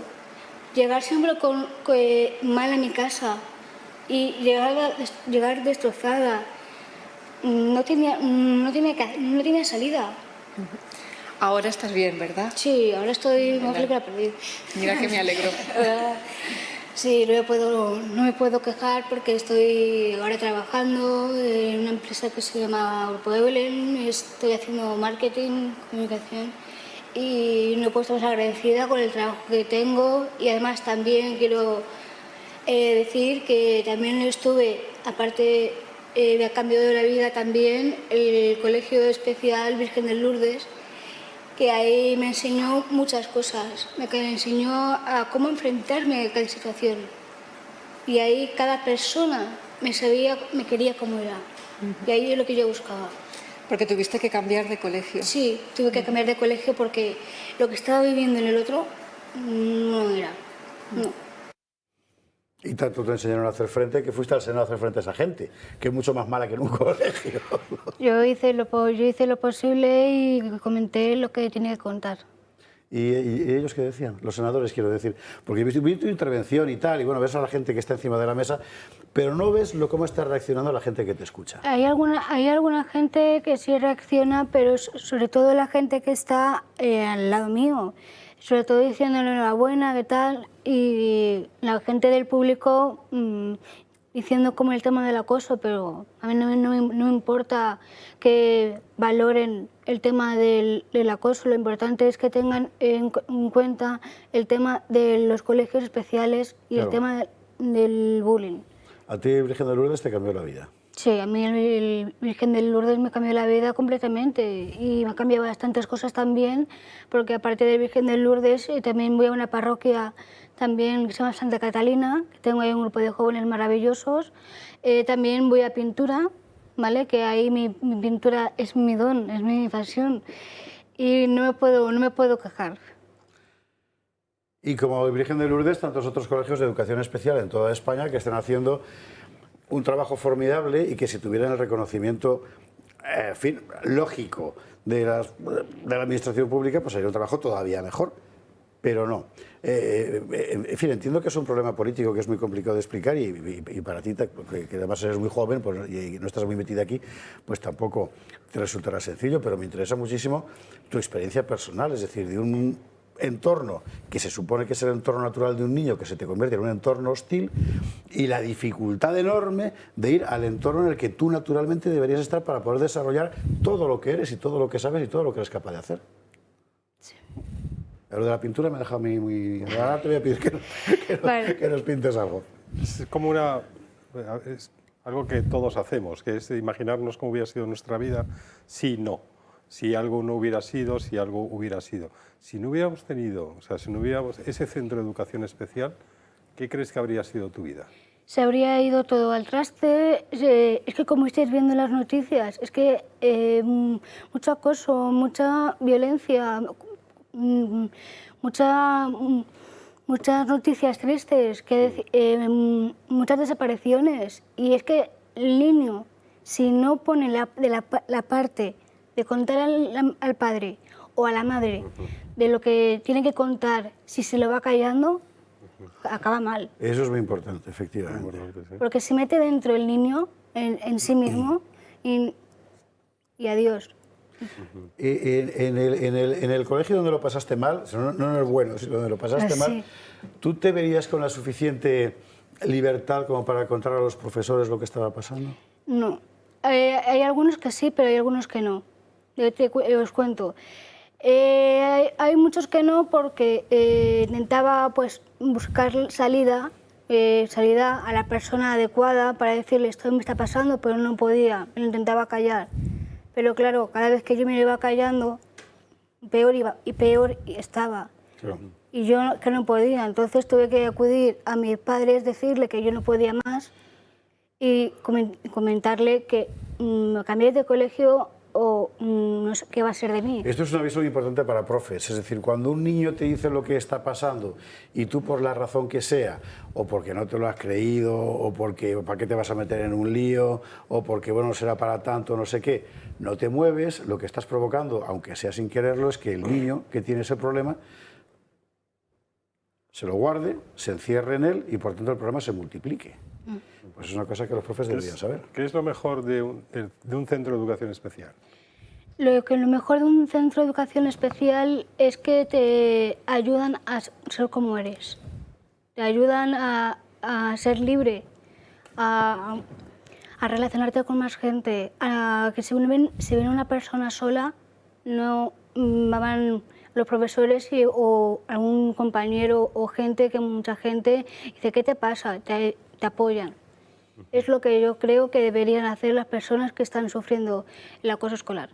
¿Te has preguntado alguna vez, y yo sé que es una pregunta dificilísima porque yo mismo tengo la respuesta, ¿por qué hay gente empeñada, políticos empeñados en acabar con los centros de educación especial? Pues mira, buena pregunta y es difícil de responder. También me hago la pregunta porque hay personas que se insisten en cerrar los colegios especiales. Yo creo que si se paran a pensar con cabeza y se paran a pensar en todas las noticias que está habiendo en todo el mundo y en todas las menciones de Twitter, en Facebook, lo que sea, pero si nos vemos en la realidad, todas las faltas que están poniendo de cerrar, están haciendo caso y no debe ser así. Deben centrarse en sus hijos, en cómo si se pongan en el lugar de la otra persona. Pero estaría bien. Eres optimista, porque pensar con cabeza, has pedido dos cosas que para un político... Lo que ellos hacen, digamos, de oficio es pensar que vas a poner en cada aula ¿cómo se llama? Un PT, ¿no? Se llama PT, no sé qué, terapeuta, pedagogoterapeuta, una cosa semejante. Bueno, que supuestamente es un profesor de apoyo. Y estas hacemiras no se dan cuenta de que para que eso sea eficiente, haría falta que estuviera al menos uno cada 3, 4 niños 5 horas al día todos los días de la semana. No uno cada 50, 60, 70 niños 2 horas al día. O sea, es que no. Pero bueno, es un problema fundamentalmente ideológico, como veías al principio del programa, Rodrigo. Sí, y según lo que he entendido, y gracias Teresa por estar con nosotros, es que al final este colegio especial ha sido para ti el mejor vector de integración, el mejor vector de inclusión. Yo cuando estaba en Bruselas me ocupaba de temas de educación, vi algún caso de educación inclusiva, por ejemplo, para niños sordomudos o ciegos, que sí que me parecieron que tenía sentido, pero lo veía desde el pragmatismo, ¿no? Es decir, que habían hecho pruebas, si le sentabas en la primera fila, por ejemplo, si dabas el cierto entrenamiento al profesor, eso podía tener un impacto positivo. Pero sí que me sorprendió a veces esta sin razón totalmente ideológica de por principio se prohíbe los colegios especiales. Y yo me hacía la misma pregunta, pero a ver, aparte de ese fanatismo ideológico, ¿qué razón tienen detrás? No sé si tú nos puedes contar cuáles son las respuestas que te han dado algunos senadores de izquierdas. Pues los senadores no me dijeron nada, solo que yo lo que has dicho es que yo creo que tiene una respuesta sin salida. Nos paramos a pensar, pero es que nosotros y los demás, y aparte de los políticos y más gente, debería también pensar de lo que está pasando en el mundo. Es lo que también deberían de pensar, no aparte de también los senadores, ¿vale? O aparte de los presidentes, lo que sé. ¿Y tú, Teresa, tenías la impresión que en estas controversias se escucha a todo el mundo menos a los padres? ¿Que se intenta realmente minar la autoridad parental? Yo es una de las constantes que veo. No sé si en tu caso tienes la impresión que para esta ley se consulta a los padres y se les da el peso que les corresponde. A ver, yo creo que se debería, como has dicho, se debería contar a los padres lo más mínimo, lo más probable el tema de los problemas que tengamos y del sufrimiento que tengamos, porque si te lo aumentas, si te lo callas, va a ir a peor. Entonces, lo que quiero decir que cada aumento o relación con los padres, que se les lo contemos todo lo que nos suceda en nuestra cabeza o en nuestro interior. ¿Tú contaste con el apoyo de tus padres desde un comienzo? El comienzo me costó, pero luego ya según iba avanzando, me lo conté porque la cabeza me iba a explotar y ya no podía conmigo, las manipulaciones que me hacían, no era la vida. Entonces ya hago la diferencia entre el colegio que estaba y el que estaba en Virgen de Lourdes especial. Prefiero el Virgen de Lourdes, el especial. Claro. ¿Y luego te pusiste a estudiar marketing? No, la cosa es que entré a trabajar marketing, auxiliar marketing y comunicación. Y bueno, estoy agradecida. Tengo unas compañeras que las admiro y me han acogido muchísimo. Y estoy muy agradecida y muy contenta en donde estoy, en el Grupo Eulen. En el Grupo Eulen, el marketing, desde luego, en fin. Marketing y comunicación. ¿Qué cosas? Teresa, mil gracias. Teresa, mil gracias, y por nuestra parte queda el testimonio para este asunto. Cuando hablamos generalmente de cuestiones que pueden parecer más filosóficas, doctrinales y tal, pero al final siempre hay personas. Si la cuestión de la política es que se predica de la polis, y la polis, que es una ciudad, se compone de gente de carne y hueso, con sus problemas, y lo lógico es que el político intente inclinarse sobre ellos. Luego se podrá equivocar o no, pero lo que no puede hacer es ponerse una venda ideológica delante de los ojos para decir, no, la realidad no es la que es, la realidad es la que yo quiero. No, la realidad es la que es. Y la realidad es esta gente de carne y hueso. Por eso es tan importante que venga gente como tú a contarla, Teresa. Para mí es un placer contar esto para que la gente vea que está equivocado, en que quieran cerrar los colegios especiales, en llevar a una persona que, aunque tenga poca capacidad, llevarlo a un sitio normal, porque tienen que tener cuidado. ¿No vieron esto en la tele nunca? Joder, qué aplomo. Sí. Teresa Valencia, mil gracias por estar esta noche con nosotros en El Gato del Agua. Es un placer. Hasta cuando quieras. Nosotros vamos a seguir dándole al sumario y vamos a contar una historia de la que se va a enterar usted seguramente por redes sociales.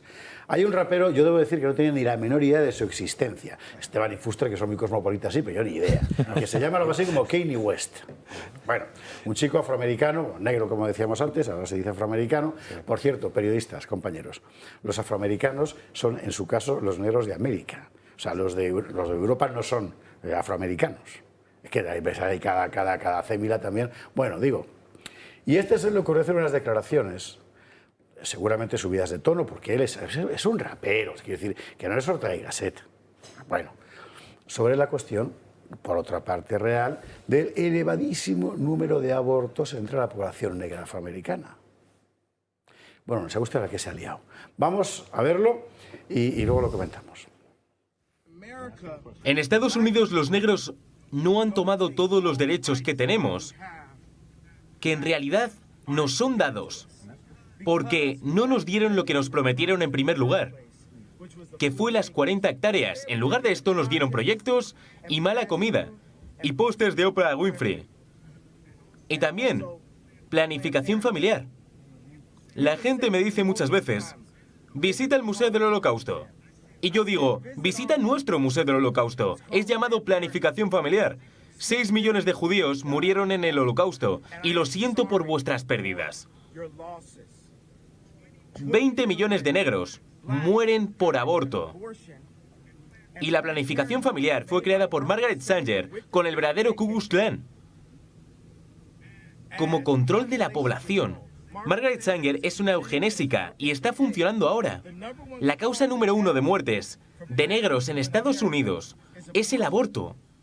Y eso es una programación impulsada a través... Tengo una nueva palabra para las elecciones de 2024. Los medios rojos, medios controlados por los judíos, si tienes un móvil de Apple ahora mismo, ve Apple Music, veamos el top 10 de canciones. Os garantizo que están promoviendo asesinatos en serie de negros. Los medios rojos están haciendo dinero de los negros siendo asesinos en serie entre ellos. Y también siendo misóginos. Y es nuestro momento ahora. Los negros están consiguiendo dinero. Ya no estamos asustados. Y os he enseñado que he cruzado esa línea. Han intentado arruinarme, han intentado decir que estaba loco, y estoy vivo. ¿No? De Kim Kardashian. Ahora hablaremos un poquito de este caballero y de su circunstancia.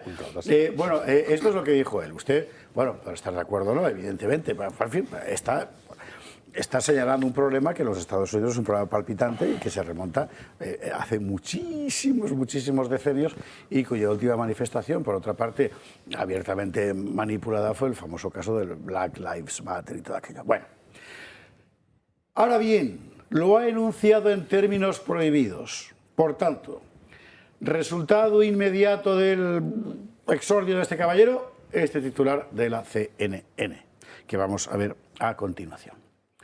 Kanye West rompe el silencio sobre las consecuencias de sus comentarios antisemitas. O sea, vamos a ver. Sus comentarios van evidentemente destinados a criticar el aborto provocado entre la comunidad negra. Pero para la CNN, lo esencial del comentario no es lo esencial, sino lo accidental, que es lo antisemita. Y a partir de este momento, por cierto, el muchacho ha entrado en barrena, le han quitado de la lista de los millonarios del mundo, yo qué sé, en fin, una cosa muy interesante. Ha perdido todo. Es una cosa bestial. Ha empezado a perder empresas patrocinadoras, productoras, todo tipo de cosas. Es decir, en una semana. En una semana ha pasado del 100 al 0. Que le han cancelado. Sí, le han cancelado. Ya está. Le han cancelado. Bueno, le han intentado cancelar. No se le puede cancelar a Kanye West. Kanye West mañana organiza un concierto y se vuelve a llenar, pero hasta la bandera. Sí. O sea, eso no se puede. Pero claro, te pueden... Digamos que estás en una industria en la que dependes de demasiada gente. ¿Vale? Y sobre todo dependes de patrocinadores, de empresas muy grandes y todos, vamos, se ha convertido en un intocable, literalmente. Si te acercas a Kanye West, lo pagas. Y aparte que lo de Kanye West viene de largo, es decir, que es un rapero que... Ahora se llama Ye. Ahora se llama Ye, es decir, pero es un tío que es un peso pesado de la industria, es decir, que lleva años ya vendiendo millones y millones de no de discos, Sí, sino de escuchar. Es como el número uno de, Es el número uno. de los varones. Luego es el ex marido de la persona tristemente más influyente del mundo, que es Kim Kardashian, que solo enseñando sus partes nobles tiene cientos de millones de seguidores. Por no decir otra cosa. Pero que digamos que es en el mundo de la farándula... dobles. Te había entendido dobles. No es conocido por eso. Bueno, perdón. No me interrumpáis con estas cosas. Pero vamos, que es un peso pesado. Y es un señor que empezó también ya a ser un poco disidente cuando hace unos años apoyó a Trump. Y claro, para una persona afroamericana de la farándula, del show business, apoyar a Trump ya te fue... Te falta un dato que fue importantísimo. ¿Cuál es? Que es cuando hizo un disco que creo que se llama Cristo es el Señor. O sea, el tema religioso también fue importante. También influye. Entonces, tengo que decir que sí se ha pasado con sus últimas declaraciones. Ha hecho declaraciones en las que liga a los judíos con el poder financiero, etcétera. A ver, que le acusen de antisemitismo por eso, lo siento, me parece bastante justificado. Pero aún así es verdad que eso es, una vez más, la excusa que ha servido para ocultar el resto. Y ha tenido palabras muy valientes sobre los abortos. Decía en una entrevista con Tucker Carlson que la causa principal de homicidio entre la comunidad negra son los abortos. Y que nacen menos bebés negros en Nueva York que abortos. Es decir, que se abortan más de los que nacen. Entonces, y por eso también paga un precio. Incluso por hablar con Tucker Carlson, paga un precio.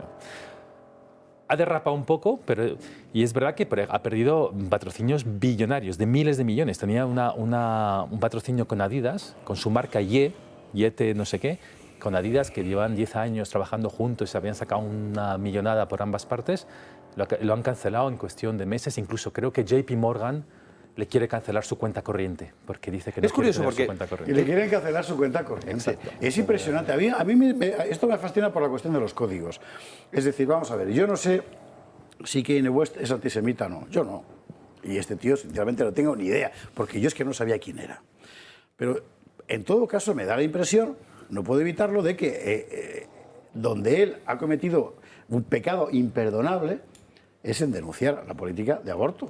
Hay uno todavía un poquitín más imperdonable, porque lo del aborto ahora mismo hay un debate y hay un debate que a partir de la derogación de la sentencia esta de Roe contra Wade, ahí sí que ha empezado a haber un debate en los Estados Unidos. Y es a principios de octubre de este mismo año, hace muy poquito tiempo, Kanye West dijo... salió con una camiseta, estaba junto a esta activista, a esta periodista, Candace Owens. Y salió con una camiseta que ponía White Lives Matter. Sí. Y cuando le llovieron encima las críticas, dijo, bueno, vamos a ver, todos sabemos que Black Lives Matter era un fraude, era una estafa, simplemente para hacerse con dinero. Ya lo sabemos todos, podemos pasar a otra cosa. Eso es lo que dijo. Y a partir de ahí, claro, ahí es donde tocó lo prohibido. Ahora, tocó la justicia racial, un negro tocando algo que estaba incorporado en el discurso de investidura del presidente Biden, la justicia racial. Todo el mundo sabe en Estados Unidos que la justicia racial, y en este caso Black Lives Matter, es una mentira, es una estafa, es un fraude absoluto. Es un sacaperras. Es un sacaperras. Esa estafa, cuando digo estafa, no es una estafa moral, es una estafa económica. Ambos. Bueno, ambos sí, vale, pero sobre todo en este caso para él, que es un tipo que no tiene esos problemas económicos, la estafa lo que está viendo es cómo la gente se lleva el dinero. Y a partir de ahí, él comete el error, que yo estoy de acuerdo con Rodrigo, a mí nadie me podrá acusar jamás de antisemita, porque anda que no he hecho yo manifestaciones prosemitas en mi vida, casi sionista. Pues sí, tú eres sionista. Sí, qué puñeta, sí. Un aficionado. Soy un aficionado yo al tema israelí, hombre, claro que sí, vamos a por ellos. Es que me gustan las democracias así imperfectas, pero rodeadas de dictaduras islamistas. Bueno, ya. No sé, tengo esa creencia. Bueno. Pero el tipo comete un error y todos encuentran la manera perfecta de coger a este tío y colocarle con una etiqueta que es, en Estados Unidos, tu muerte civil. En Estados Unidos. Sí. Antisemita. Esta es la muerte civil de verdad en Estados Unidos. De los 7 compañías de comunicación que hay en Estados Unidos, las 7 grandes compañías de comunicación que lo controlan todo, absolutamente todo, donde antes había 300, ahora solamente hay 7, 6 tienen presidentes CEOs, tal, no sé qué, judíos. Y una no, que es Rupert Murdoch. Y esto no lo puedes decir tampoco en Estados Unidos. Porque te Esto cancelan. no debes decirlo en Estados Unidos. Ya. No debes. Bueno, pero Ese es el problema. Sí, pero bueno, también aquí hay otro aspecto. Mira, yo le cancelaría por lo guarro que va. O sea, con el pastón que gana este tío, no se puede ir tan guarro, leche. Pues gana billones con vamos a esas ver, prendas. es que esa es otra parte de todo este asunto. Vamos a ver, Esa este es un valdrá tío, 2000. es un tío que Claro. ya. este es un tío que tiene menos luces que un barco de contrabando. Menos veces que un semáforo de Trafalgar Square. No, quiero decir que es un tipo, digamos, como normalito y tal, pero que se ha convertido, pues, en la voz de una generación, ¿no?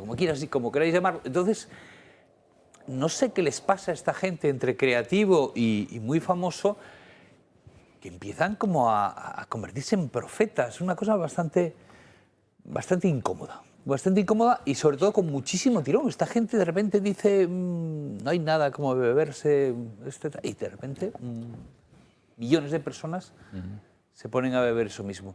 Es decir, que tienen muchísimo tirón. Eso es lo que está haciendo, por ejemplo, en todas partes, pero en España lo conocemos muy bien, los gobiernos con los actores, ¿no? Que son caras reconocidas, la gente les sigue. Entonces, en principio, que un actor piense, la opinión de un actor debería ser exactamente tan valiosa como la de, no sé, un fontanero o yo qué sé, cualquiera, ¿no?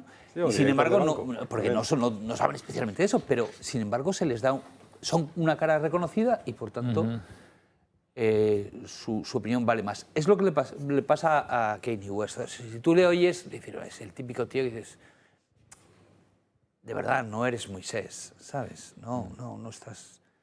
No es tan importante lo que dices, ni es tan interesante, ni es tan inteligente, ni es tan rompedor. Hay muchísima gente que opina como tú y locuras similares. Lo que se le ha subido a la cabeza es eso, es decir, que soy Kanye West y soy muy... Ya, puedo decir lo que quiera. Pues ni siquiera Kanye West puede decir lo que quiera. Bueno, debería poder. Pero también es verdad que, volviendo al antisemitismo, se condena a nivel mediático siempre el antisemitismo que parece venir de la derecha, de la extrema derecha. Y yo hablé con muchos representantes de asociaciones judías en Bruselas, cuando estaba en la Comisión Europea, y ellos nos decían, mira, para nosotros todos los antisemitismos son malos, pero que no nos olvidemos que aparte de la extrema derecha está el de la extrema izquierda Mucho más y el de los musulmanes, el de la comunidad musulmana.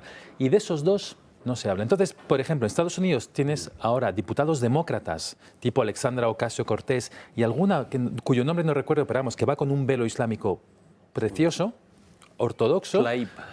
Esa, que tiene comentarios también antisemitas, y ella, en cambio, no le pasa nada. Es que eso es Palestina. Sí, exacto, pero digamos que cuando uno habla con las asociaciones judías, la razón por la que se han ido 60.000 judíos de Francia no es la extrema derecha. Es el Islam, efectivamente, son los islamistas. Exactamente, son los islamistas. Y la razón que en Francia, recordemos, que es que han llegado hasta matar a judíos, a niños judíos en escuelas judías. En Bélgica les han matado en museos judíos. Y al final, eso lo vemos mucho en Hungría. En Hungría es un país en el que los judíos están hiperprotegidos y promovidos por el gobierno actual, y es un santuario, pero desde el Parlamento Europeo les acusan de antisemitismo porque hicieron campañas contra Soros. Y Soros es de ascendencia judía. Entonces, silencian una diáspora de 60.000 personas. No son los judíos. De hecho, Soros no se lleva nada bien con el establishment Exactamente, israelí. aparte, pero la idea es utilizar este concepto de antisemitismo como una arma política. Está muy bien este asunto que pone Rodrigo Ballester sobre la mesa, y me parece que puede servir para cerrar este episodio West antes de irnos a la publi y marcharnos con Franco. Es decir, el discurso mediático ha, por así decir, descarnado o desencarnado el antisemitismo del judío real. Y ahora el antisemitismo es un discurso que se aplica, tenga o no que ver, y preferiblemente si no tiene que ver con los judíos de carne y hueso. Es una cosa muy interesante. Eso es lo que está pasando. Por eso es ridículo, es grotesco escuchar al Parlamento Europeo decir, Hungría es antisemita, cuando es que no hay agresiones físicas. No hay agresiones físicas, y en Francia, en Bélgica, en Suecia, donde hay una inmigración masiva islamizada, no musulmana, sino islamizada, tienen miedo, se están yendo. 60.000 se han ido de Francia en los últimos 10 años, 60.000. Pues mire usted, algo para pensarlo. Vámonos a la publicidad. antes dos cosas. Uno, ¿qué vamos a ver después? Ese momento inmortal del que sale María Jesús Montero, Juanolas, hermano, no, ese no. Salen las Cortes y dice, hombre, que cómo se les ocurre decir que la sanidad y la educación pública la hizo Franco, que no, que fue Felipe González. Bueno, No. Vamos a... No, ¿en serio? Sí, lo vamos a ver, lo vamos a ver. Hombre. Claro. Y antes recordarle que el día 11 de noviembre tenemos cena coloquio en Barcelona. Los tres tenores y el barítono, o sea, Ariza Orcajo y un servidor. Y Francás, que es el barítono, cena coloquio, el club de amigos. A las 8:30, a partir de las 8:30 de la tarde, cena coloquio, ustedes cenan, nosotros coloquiamos y así mantenemos la línea. No, Julio dice que no, que él también va a cenar. Bueno, para hablar con ustedes de lo que les apetezca. Porque allí la idea es llegar allí y empezar a hablar con ustedes, que serán muchos, pero bueno, creo que aún quedan plazas. Además, el aforo es inmenso, pero aún quedan plazas. Así que ahí estamos, a su disposición. No se lo puede perder. Pausa para la publi. A la vuelta, vamos a hablar de Franco, hombre. Mira tú por dónde. Ay, Dios, lo vamos a acabar. Mientras siguen peleándose Fuster y Esteban, yo no sé por qué, quítame ya esas pajas. Vamos nosotros con las... Marcelo Gullo, buenas noches, que ha llegado antes de marcharse de nuevo a la Argentina.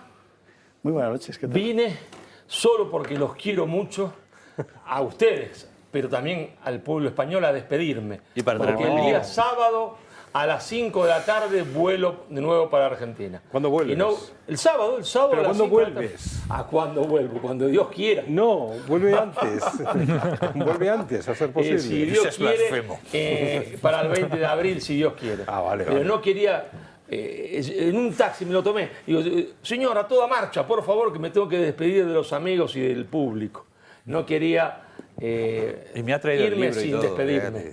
Qué bien. Bueno, pues mira tú por dónde viene Marcelo. En el momento que vamos a hablar de Franco, que es una Ahora ya cosa me lo hoy muy socorrida en puedes España. dedicar. Bueno, ayer veíamos en el gato la cosa de la llamémosle exhumación, vale, de Queipo de Llano en la Macarena en Sevilla. Hay cosas, vamos a ver, no se puede cambiar la realidad. O sea, sí se puede, pero no lo consigues. La historia de España es la que es, la historia de Europa es la que es. El gran desarrollo socioeconómico de España tuvo lugar en los años que tuvo lugar. Por cierto, prácticamente en paralelo al gran desarrollo socioeconómico de Francia, Italia, Alemania, Inglaterra. Bueno, entonces ahora llega una erudita, una docta erudita, a tratar de convencerlos de lo contrario, María Jesús Montero. Llegan ustedes a tal disparate que el otro día creo que su líder, el señor Abascal, que no está, creo que le escuché reivindicar poco menos que el estado del bienestar había sido una conquista franquista. ¿Vale? Y es que si ustedes tienen el desparpajo de decir que la sanidad pública gratuita, la educación para todos, la dependencia, sistema público de pensiones es una conquista franquista, pues dígame usted, evidentemente, cuál es la credibilidad que tiene su formación política, porque le quiero recordar que la sanidad y la educación pública fueron impulsadas con gobiernos de Felipe González.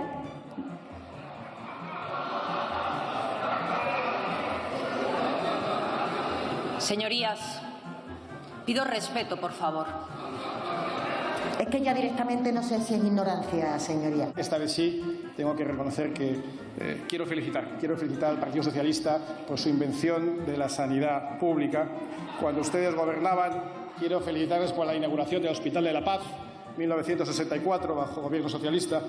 El Hospital La Peregrina en Pontevedra en 1966, felicidades por esa inauguración. El Hospital de la Fe en Valencia en 1968, verdaderamente ustedes han inventado la sanidad pública en España. Muchas felicidades, señora ministra. Esta es la Residencia de la Paz que completa el plan de instalaciones sanitarias del seguro de enfermedad. El edificio consta de 14 plantas y una superficie de unos 30.000 metros cuadrados. Su Excelencia el Jefe del Estado inaugura oficialmente este complejo sanitario que lleva anejo un hospital infantil y una residencia maternal. Después de la bendición por el Arzobispo de Madrid Alcalá, el Jefe del Estado recorre las instalaciones destinadas a nidos de recién nacidos y sala de maternología.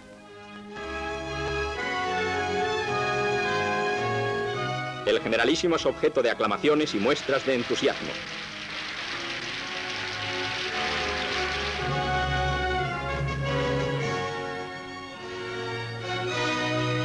En los quirófanos presencia una demostración de la autonomía y movimientos de la mesa de operaciones. Por ahora. Vamos a ver. O sea, yo enseguida dejo hablar a mis contertulios, pero ¿qué quiere usted que le diga? El régimen de Franco fue una dictadura, claro. Fue un régimen autoritario, por supuesto.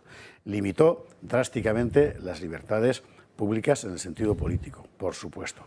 Había libertades privadas muy amplias, es verdad, pero las libertades públicas, en fin, pues vale. Como lo que antes decíamos de la Rusia de Putin. Bueno, bien. Ahora bien, precisamente eso, mejor dicho, a pesar de eso, como usted quiera, el orden impuesto por el régimen facilitó una acumulación de capital y una pacificación social, por decirlo en términos marxianos, suficientes como para afrontar todas las grandes reformas sociales que los regímenes anteriores no habían sido capaces de hacer. Porque quiero recordarle que la Segunda República implantó un seguro obrero, ¿verdad? Mejor dicho, un seguro de paro, porque lo implantó la Segunda República, del que solo fue capaz de administrar, quiero recordar, que el 0,7% de los parados, por pura incompetencia. Vamos a ver. La política social de Franco. Vamos a hacer como el libro gordo de Petete. Lámina 1. 1939, retiro obrero, Instituto Nacional de la Vivienda, leyes de subsidio familiar de vejez, en el 40, ley de descanso dominical y festivos, en el 42, seguro obligatorio de enfermedad y mutualidades laborales, Villadicendo, saca usted foto a la pantalla si quiere. Lo fundamental de eso que se llama estado del bienestar se crea durante los años del régimen de Franco. ¿Porque Franco tenía un acendrado sentido de lo social? Bueno, sí lo tenía, pero no solo por eso, porque había otra mucha gente que lo tenía y gente que lo tuvo antes, porque en España las grandes políticas de reforma social empiezan desde principios del siglo XX y con gobiernos tanto conservadores como liberales. Pero había dos problemas. Uno, que no había un Estado suficientemente eficiente como para llevarlas a la práctica, y dos, que no había la suficiente acumulación de capital por parte de este presupuesto público como para realizarlas. Y eso es con lo que se encuentran uno detrás de otro todos los regímenes. En esos años que está usted viendo ahí, son los mismos años en los que, después de acabada la Segunda Guerra Mundial, todas las naciones de Europa Occidental empiezan a aplicar políticas sociales. ¿Por qué? Porque habíamos tenido dos guerras mundiales, una revolución comunista, una revolución fascista, una revolución nacionalsocialista, bueno, muchas revoluciones comunistas, y era una evidencia que el orden surgido de la segunda revolución industrial había fracasado, porque había dejado el 70% de la población fuera, y lo sabía todo el mundo. Y las políticas que se emprenden después de la Segunda Guerra Mundial, todas ellas, sean de regímenes socialdemócratas o con gobiernos socialdemócratas, golistas, conservadores o autoritarios como en España, tienen eso como objetivo, todos ellos al mismo tiempo. ¿Quién lo hace en España? El que está. Mire. Lámina 2, Alex, por favor. Lámina 2, por favor. Pues fundamentalmente un montón de señoras. ¿Sabe usted? Mercedes Milá, sí, tía, abuela de la misma, la que crea la Escuela de Enfermeras Sanitarias. Pilar Primo de Rivera, falangista. Mercedes Sanz Bachiller, la vida de Onésimo Redondo. Mercedes Formica, una señora formidable, aparte de guapísima, que es la que impulsa la reforma del Código Penal, sí, en época de Franco, para equiparar completamente los derechos de la mujer y del hombre. Por supuesto, y está enteramente olvidada por las feministas. Claro, no vaya a pensar que una falangista podía ser tal. O María Rosurraca Pastor, carlista, que fue una de las primeras inspectoras de trabajo. Bueno, estas señoras. Más cosas, vamos a ver más cosas. Lámina 3, por favor. La transformación social, es decir, eso que se llama la modernización de España, tiene lugar en esos años exactamente igual que estaba teniendo lugar en todo el ámbito de la Europa occidental. Usted sabe que la tasa de analfabetismo en España en la época de la Guerra Civil pasaba del 30%, lo cual permite entender, por cierto, muchas cosas de lo que ocurrió en la Guerra Civil. Bueno, en 1970 la tasa de alfabetización superaba el 90% de alfabetización. Vale lo mismo para el progreso técnico e industrial, las vacaciones pagadas, la seguridad social, el paro obrero, todas esas cosas que todos consideramos pues hechas por María Jesús Montero. En fin, bueno, finalmente, yo no creo que hoy en día sea posible defender el régimen de Franco como un modelo hábil para España, pero sería absurdo. Estamos en el año 2022. Pero, siguiente lámina, por favor, el régimen de Franco hizo lo que hizo. Y el balance que deja, objetivamente, desde el punto de vista histórico, es este: la transformación y pacificación social completa del país. Se crea una clase media que es más del 56% de la sociedad española en el año 75, que es lo que permite tener luego pues la transición que tuvimos, porque nadie estaba pensando, como en 1936, o en matar al vecino o en que el vecino te iba a matar. Y eso es lo que deja hecho el régimen de Franco. Y, por cierto, la creación de una administración enteramente profesionalizada, cosa que no había ni en el 36, ni en el 31, ni en el 23, ni en el 12, ni antes. Entonces, bueno, pueden hacer muchas leyes de memoria democrática, pero da igual. O sea, la realidad es la que es.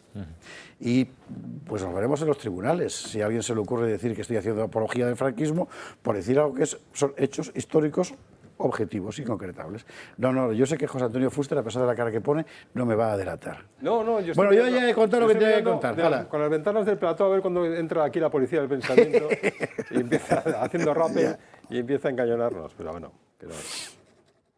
Bueno, esto para María Jesús Montero, a ver si lo ve. Es que, claro, como, no sé, mis abuelos formaron parte de todo aquello, yo les diría que hicieran, que si estuvieran vivos, seguro que se agarraban al libro de Marcelo. Decían, nada por lo que pedir perdón.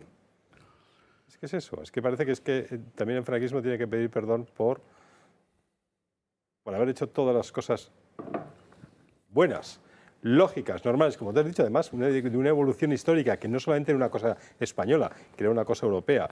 Pero si ahora mismo nosotros tenemos la Constitución y vamos a su preámbulo, nos encontramos con algo que dice que España se constituye un Estado social y democrático de derecho.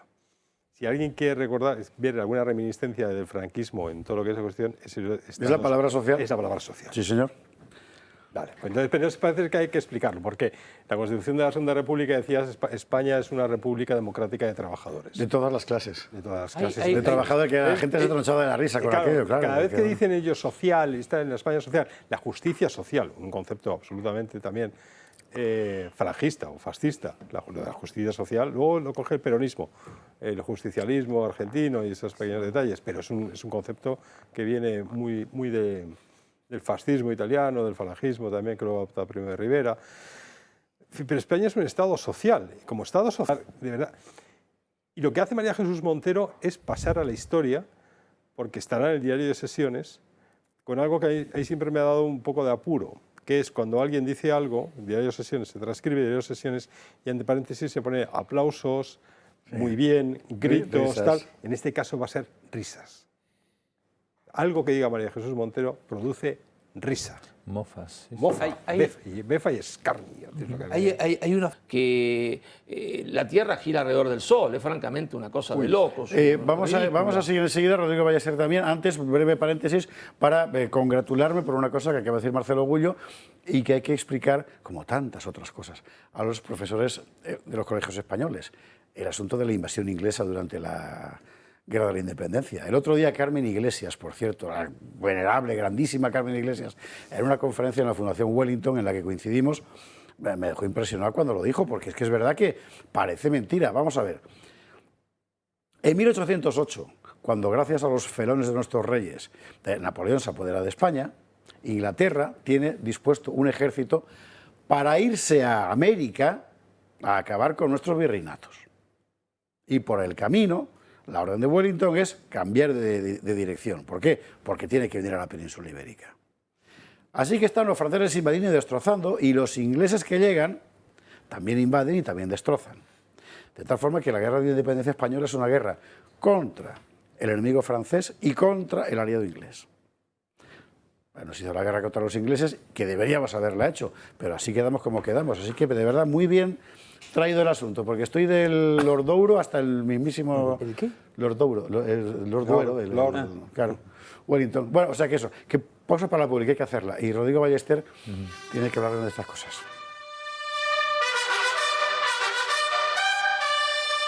No, tema franco, si quieres, Alex, ir poniendo las láminas. Estas láminas, por cierto, forman parte del curso que di, el ciclo de historia del el curso pasado en el Club de Amigos, cuando hablamos del tema de la España de Franco lo que era. Bueno, Rodrigo Ballester. Sí. Yo como generación del 78 año en el que nací, 2 o 3 apuntes. El primero es que antes, Xavier, estabas preguntando a José Francisco Contreras si esta nueva izquierda era un poco infantiloide. Y es verdad que hay 3 rasgos que caracterizan un poco al movimiento woke, que es la ignorancia histórica, que no tienen ni idea, aunque eso les sirve, porque les sirve para contar mentiras. Son frutos de la abundancia, de la prosperidad, eso también les convierte en niños mimados. Y el tercero es ese narcisismo. Y es verdad que aquí, pues Marisú Montero es un poco la mezcla exacta de estas 3. Podríamos añadir incompetencia y diarrea verbal. Pero es verdad que habéis señalado que las políticas no solo se proclaman, sino que se implementan, se ponen en práctica. Es verdad que esa capacidad administrativa no la tiene todo el mundo. Y ahora mismo estamos con un gobierno en España que se llena la boca de leyes de independencia, de leyes de todo tipo, de autonomía, no sé cuántas, pero al final no se ponen en práctica. Y luego, lo que está, donde realmente les pica mucho es que no tenemos que olvidar que uno de los grandes cambios tectónicos ahora mismo de la izquierda es que la izquierda ha dejado de preocuparse desde hace mucho tiempo de los trabajadores. Y que piensan ellos que tienen el monopolio de la protección de la gente humilde, pero para nada. Desde las leyes de India, como ha recordado Marcelo, y sobre todo, recordemos que a la izquierda de hoy le importan todo tipo de minorías, menos la gente humilde. Los proletarios clásicos fue solo una etapa de la izquierda. Hoy en día les interesan las minorías de todo tipo, étnicas, sexuales, de orientación sexual, de talla, de peso, cualquiera, todo menos los currantes, que lo están pasando mal. Y se lo siguen creyendo, pero al final la izquierda de hoy solo sabe hablar a las élites de las grandes ciudades. Ese es su, digamos, parque electoral. Es una traición a la izquierda. La izquierda de hoy lo que es una mano de obra, ¿no es cierto?, que quedó desocupada después de la caída del muro de Berlín y de la disolución de la Unión Soviética, porque todos cobraban de Moscú de forma directa o indirecta, y ahora cobran de Soros. Entonces son la mano de obra del imperialismo internacional del dinero. Esa es la verdad, cobran, tienen de Soros. Y la expresión que... Esos son. No defienden nada más que su propio interés, son mercenarios a sueldo. Lo que no sé es en qué sentido eso significa una tradición, pero yo quiero recordar que en el libro tercero del Capital, Carlos Marx, es que yo me he leído el Capital. Hace muchos años, es verdad, y no volví, pero me lo leí. En el libro tercero, por eso tiene mérito. Bueno, digo que en el libro tercero, él expresaba, o sea, el sueño de Marx no era construir la Unión Soviética. Quiero recordar que la frase literal era un paraíso, planetario de contables. O sea, lo que él soñaba era eso. O sea, todo el mundo, ¿verdad?, entregado a la gestión de su propia prosperidad personal, que él imaginaba suprimiendo el capitalismo, por así decirlo. Y la mejor expresión para definir esta nueva izquierda es de un economista muy famoso y muy de izquierdas, que es el economista, entre otros, muy amigo de Podemos aquí, es la izquierda Brahman. Eso le encanta a Carlos Esteban. Pues lo siento, pero es que lo ha clavado Tomás Piketty. Y Piketty, que es izquierda Brahman él mismo, nos confirma que el partido Podemos, por ejemplo, su electorado, ¿quiénes son? Funcionarios y profesores de universidad, más o menos. Ese es el por eso es en lo que hablábamos antes de quiénes, hablabas tú de los medios o tal, es que vivimos en una época en que estamos gobernados por los brahmines. Estamos gobernados por la clase, el sacerdocio intelectual. Está básicamente, tiene su foco tal en la universidad. Perdóname que haga el paréntesis, porque la casta sacerdotal, el sistema de castas hindú, que es un sistema muy cerrado y tal, muy tradicional, hay una casta superior de carácter sacerdotal, pero con implicaciones políticas importantes, que es la de los brahmanes. Si usted lo encuentra por ahí, Louis Dumont, Homo Hierarchicus, en Editorial Aguilar, hace 1000 años, pero ahí debe estar todavía. Lo fantástico es la cuestión. Ensayo sobre el sistema de castas. Es que Louis Dumont, en fin, tiene mucho interés. Bueno, y ahí los tienes. Y este retrato que está haciendo Rodrigo Ballester, según estaba hablando él, me estaba acordando yo de la izquierda chilena particularmente, que son los hijos, porque Argentina, al fin y al cabo, lleva muchos decenios muy complicados. Pero Chile ha tenido decenios enteros de prosperidad en plena paz, o eso parecía. Y de repente esa generación, hija de la prosperidad, ha llevado al poder a Boric. Y aún nadie, Manuel Fuster, nadie entiende por qué. Tú también lo entiendes. Bueno, mira, es decir, durante años esta izquierda trabajó en algo muy consistente, y muy coherente de parte suya, que era el trabajo cultural. Hay una famosa reunión, ¿no es cierto?, que yo relato en este libro, Nada por lo que pedí perdón, que se refiere al indigenismo, pero que también se refiere a los otros hechos que la izquierda sostiene hoy, entre Fidel Castro y Lula da Silva. Fidel Castro había quedado solo, aislado, y entonces hay un oscuro, en ese momento todavía dirigente sindical, que es Lula da Silva. Hay una reunión en Brasil y Fidel dice, señores, tenemos que cambiar la estrategia leninista, que es la que yo he llevado a la práctica para llegar al poder, es decir, el asalto al poder vía la fuerza, y tenemos que cambiar por una estrategia gramsciana, es decir, una estrategia de conquistar las bases culturales a los niños, a los adolescentes, a los jóvenes, conquistar la escuela secundaria, la universidad, y eso nos llevará de nuevo al poder. Mientras que Fidel Castro, que parecía acabado, con un dirigente sindical que no lo conocía a nadie, se reúnen y planifican esta estrategia, estaban ahí también la FARC en esa reunión, todo el mundo tomaba champán y decían el comunismo se terminó, el marxismo se terminó. No, no se terminó nada. Han cambiado de estrategia, la estrategia leninista por la estrategia gramsciana. Y ellos trabajaron en esta estrategia. Y esa estrategia es la que fue exitosa, tan exitosa que vemos, se entiende, los gobiernos desde México hasta Argentina, hasta Tierra del Fuego, gobernados por ellos, claro, con una pequeña ayudita que es el fraude electoral. Porque resulta resulta ser que las elecciones, hay una persona que a las 9 de la noche la gana hasta por el 15% y siempre, como se entiende, a las 12 de la noche se convierte, se entiende, la carroza en calabaza. A las 12 de la noche perdió. Es fabuloso, porque uno viene ganando por el 15% a las 9 de la noche. Y a las 12 se entiende, ¿qué pasó? Cenicienta. Ratones en vez de caballo, calabaza en vez de... ¿Pero cómo puede ser? En Estados Unidos basta de tomarnos de tontos, basta de tomarnos de estúpidos. Por cierto, esto el tema, Román Cendoya aquí el lunes comentando las elecciones de Brasil, decía, quiero recordar que más o menos dijo algo así como esto. Yo no digo que haya habido pucherazo. Lo que digo es que en un país como Brasil, tan grande, tan extenso, tan poblado, con semejantes problemas de comunicación, claro, donde sitios donde hay cobertura, teléfono, tienes a una hora de acabadas las elecciones el resultado completo. Es que ¡Qué milagro! Tiene un voto electrónico muy extendido. Ya. Claro, el voto electrónico es el único Smartmatic, ¿no? Smartmatic. Smartmatic, sí. Entonces, claro, pero es un voto que sabemos que bajo ninguna condición alguien puede decir es imposible de corromper. Ya. Pero aparte es un chiste, Fuster, es decir, porque aparte nos toman el pelo, es decir, siempre lo hacen a las 12 de la noche. Es decir, nos toman el pelo, es decir, vas ganando 15%, insuperable cifra en cualquier lugar del mundo y siempre, después de las 12 de la noche, perdiste. No, me tomen mal el pelo, basta. Una vez, 2 veces, 3 veces, a la cuarta, muchachos, me están tomando de estúpido. Ya 4 veces me hacen lo mismo. Siempre después de las 12 de la noche resulta que otra vez se terminó Cenicienta. No, evidentemente se trata del fraude electoral más gigantesco a través del fraude electrónico, ¿no? Pero bueno, eso se vio posibilitado por ese gran triunfo cultural que hace Fidel y Lula, ese trabajo de la izquierda cultural, que es lo que permite que se gane en Chile. Eso es lo que se permite. Nos quedan 2 minutos para llegar a nuestras... años después, sí.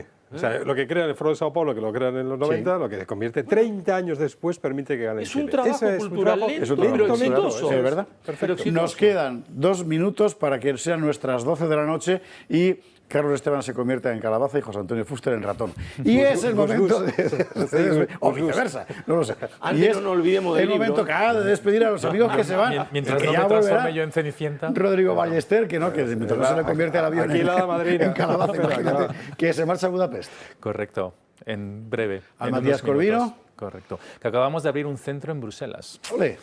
Para dar la batalla cultural y aportar un poco de diversidad intelectual en el corazón mismo. Así que lo abrimos el 15 de noviembre. ¿No te quieres llevar a Carlos? Le invitaremos. Me parece muy bien. Rodrigo Ballester, buen viaje de vuelta. Muchas y gracias hasta por la invitación. Cuando quieras otra vez. Y Marcelo Gullo Modeo, que se marcha a Buenos Aires y que va a enseñar antes la bandera de la hispanidad, que no la ha traído él, que nos la regaló nuestro amigo y espectador Ignacio Braz, argentino también, ¿verdad? Y que ahí la tiene. Esa bandera es la bandera de la raza, por favor. Pero, la bandera de la raza, que se llamaba en su momento. Mira. Ahí estamos. Mira qué hermosa bandera. Esa es la bandera sí señor, la bandera de la hispanidad tradicionalmente. Bueno, elegiremos otra mejor o no. Bueno, es de principios del 20, ¿no? Es de principios del 20. Lo importante es la idea. Así que Marcelo, que ha estado en España promocionando su libro Nada por lo que pedir perdón, que usted ha visto ya reiteradas veces en pantalla, lo digo para que no se vaya Marcelo diciendo ¿no has sacado mi libro? Sí, muchas veces. Nada por lo que pedir perdón. Y hasta cuando quieras, ya nos contarás, en fin. Bueno, si Dios quiere, vuelvo en abril. Uf, de aquí queda mucho, vas a los toros, imagino. Entonces, Sí, lo que bueno, ya me para imaginaba yo. los ¿Ya entrarás por Skype alguna vez? ¿O como sea? todo Para poder Con todo hablar. gusto. Y se acercan las Navidades. Yo creo que si alguien quiere demostrar amor a alguien, pues el Madre Patria y un Nada por lo que pedir perdón, un pack de libros combinado estaría muy bien. Y el totalitarismo. Parece una excelente idea. Y más libros, que luego... Ay, no te arrepientas también. Y no te arrepientas, de Esparza, y el tercio que nunca existió, de Esparza, y R de Resistencia, de Astiz, ¿Cómo me y engañaste con el tercio? Ese es un libro interesante, sí.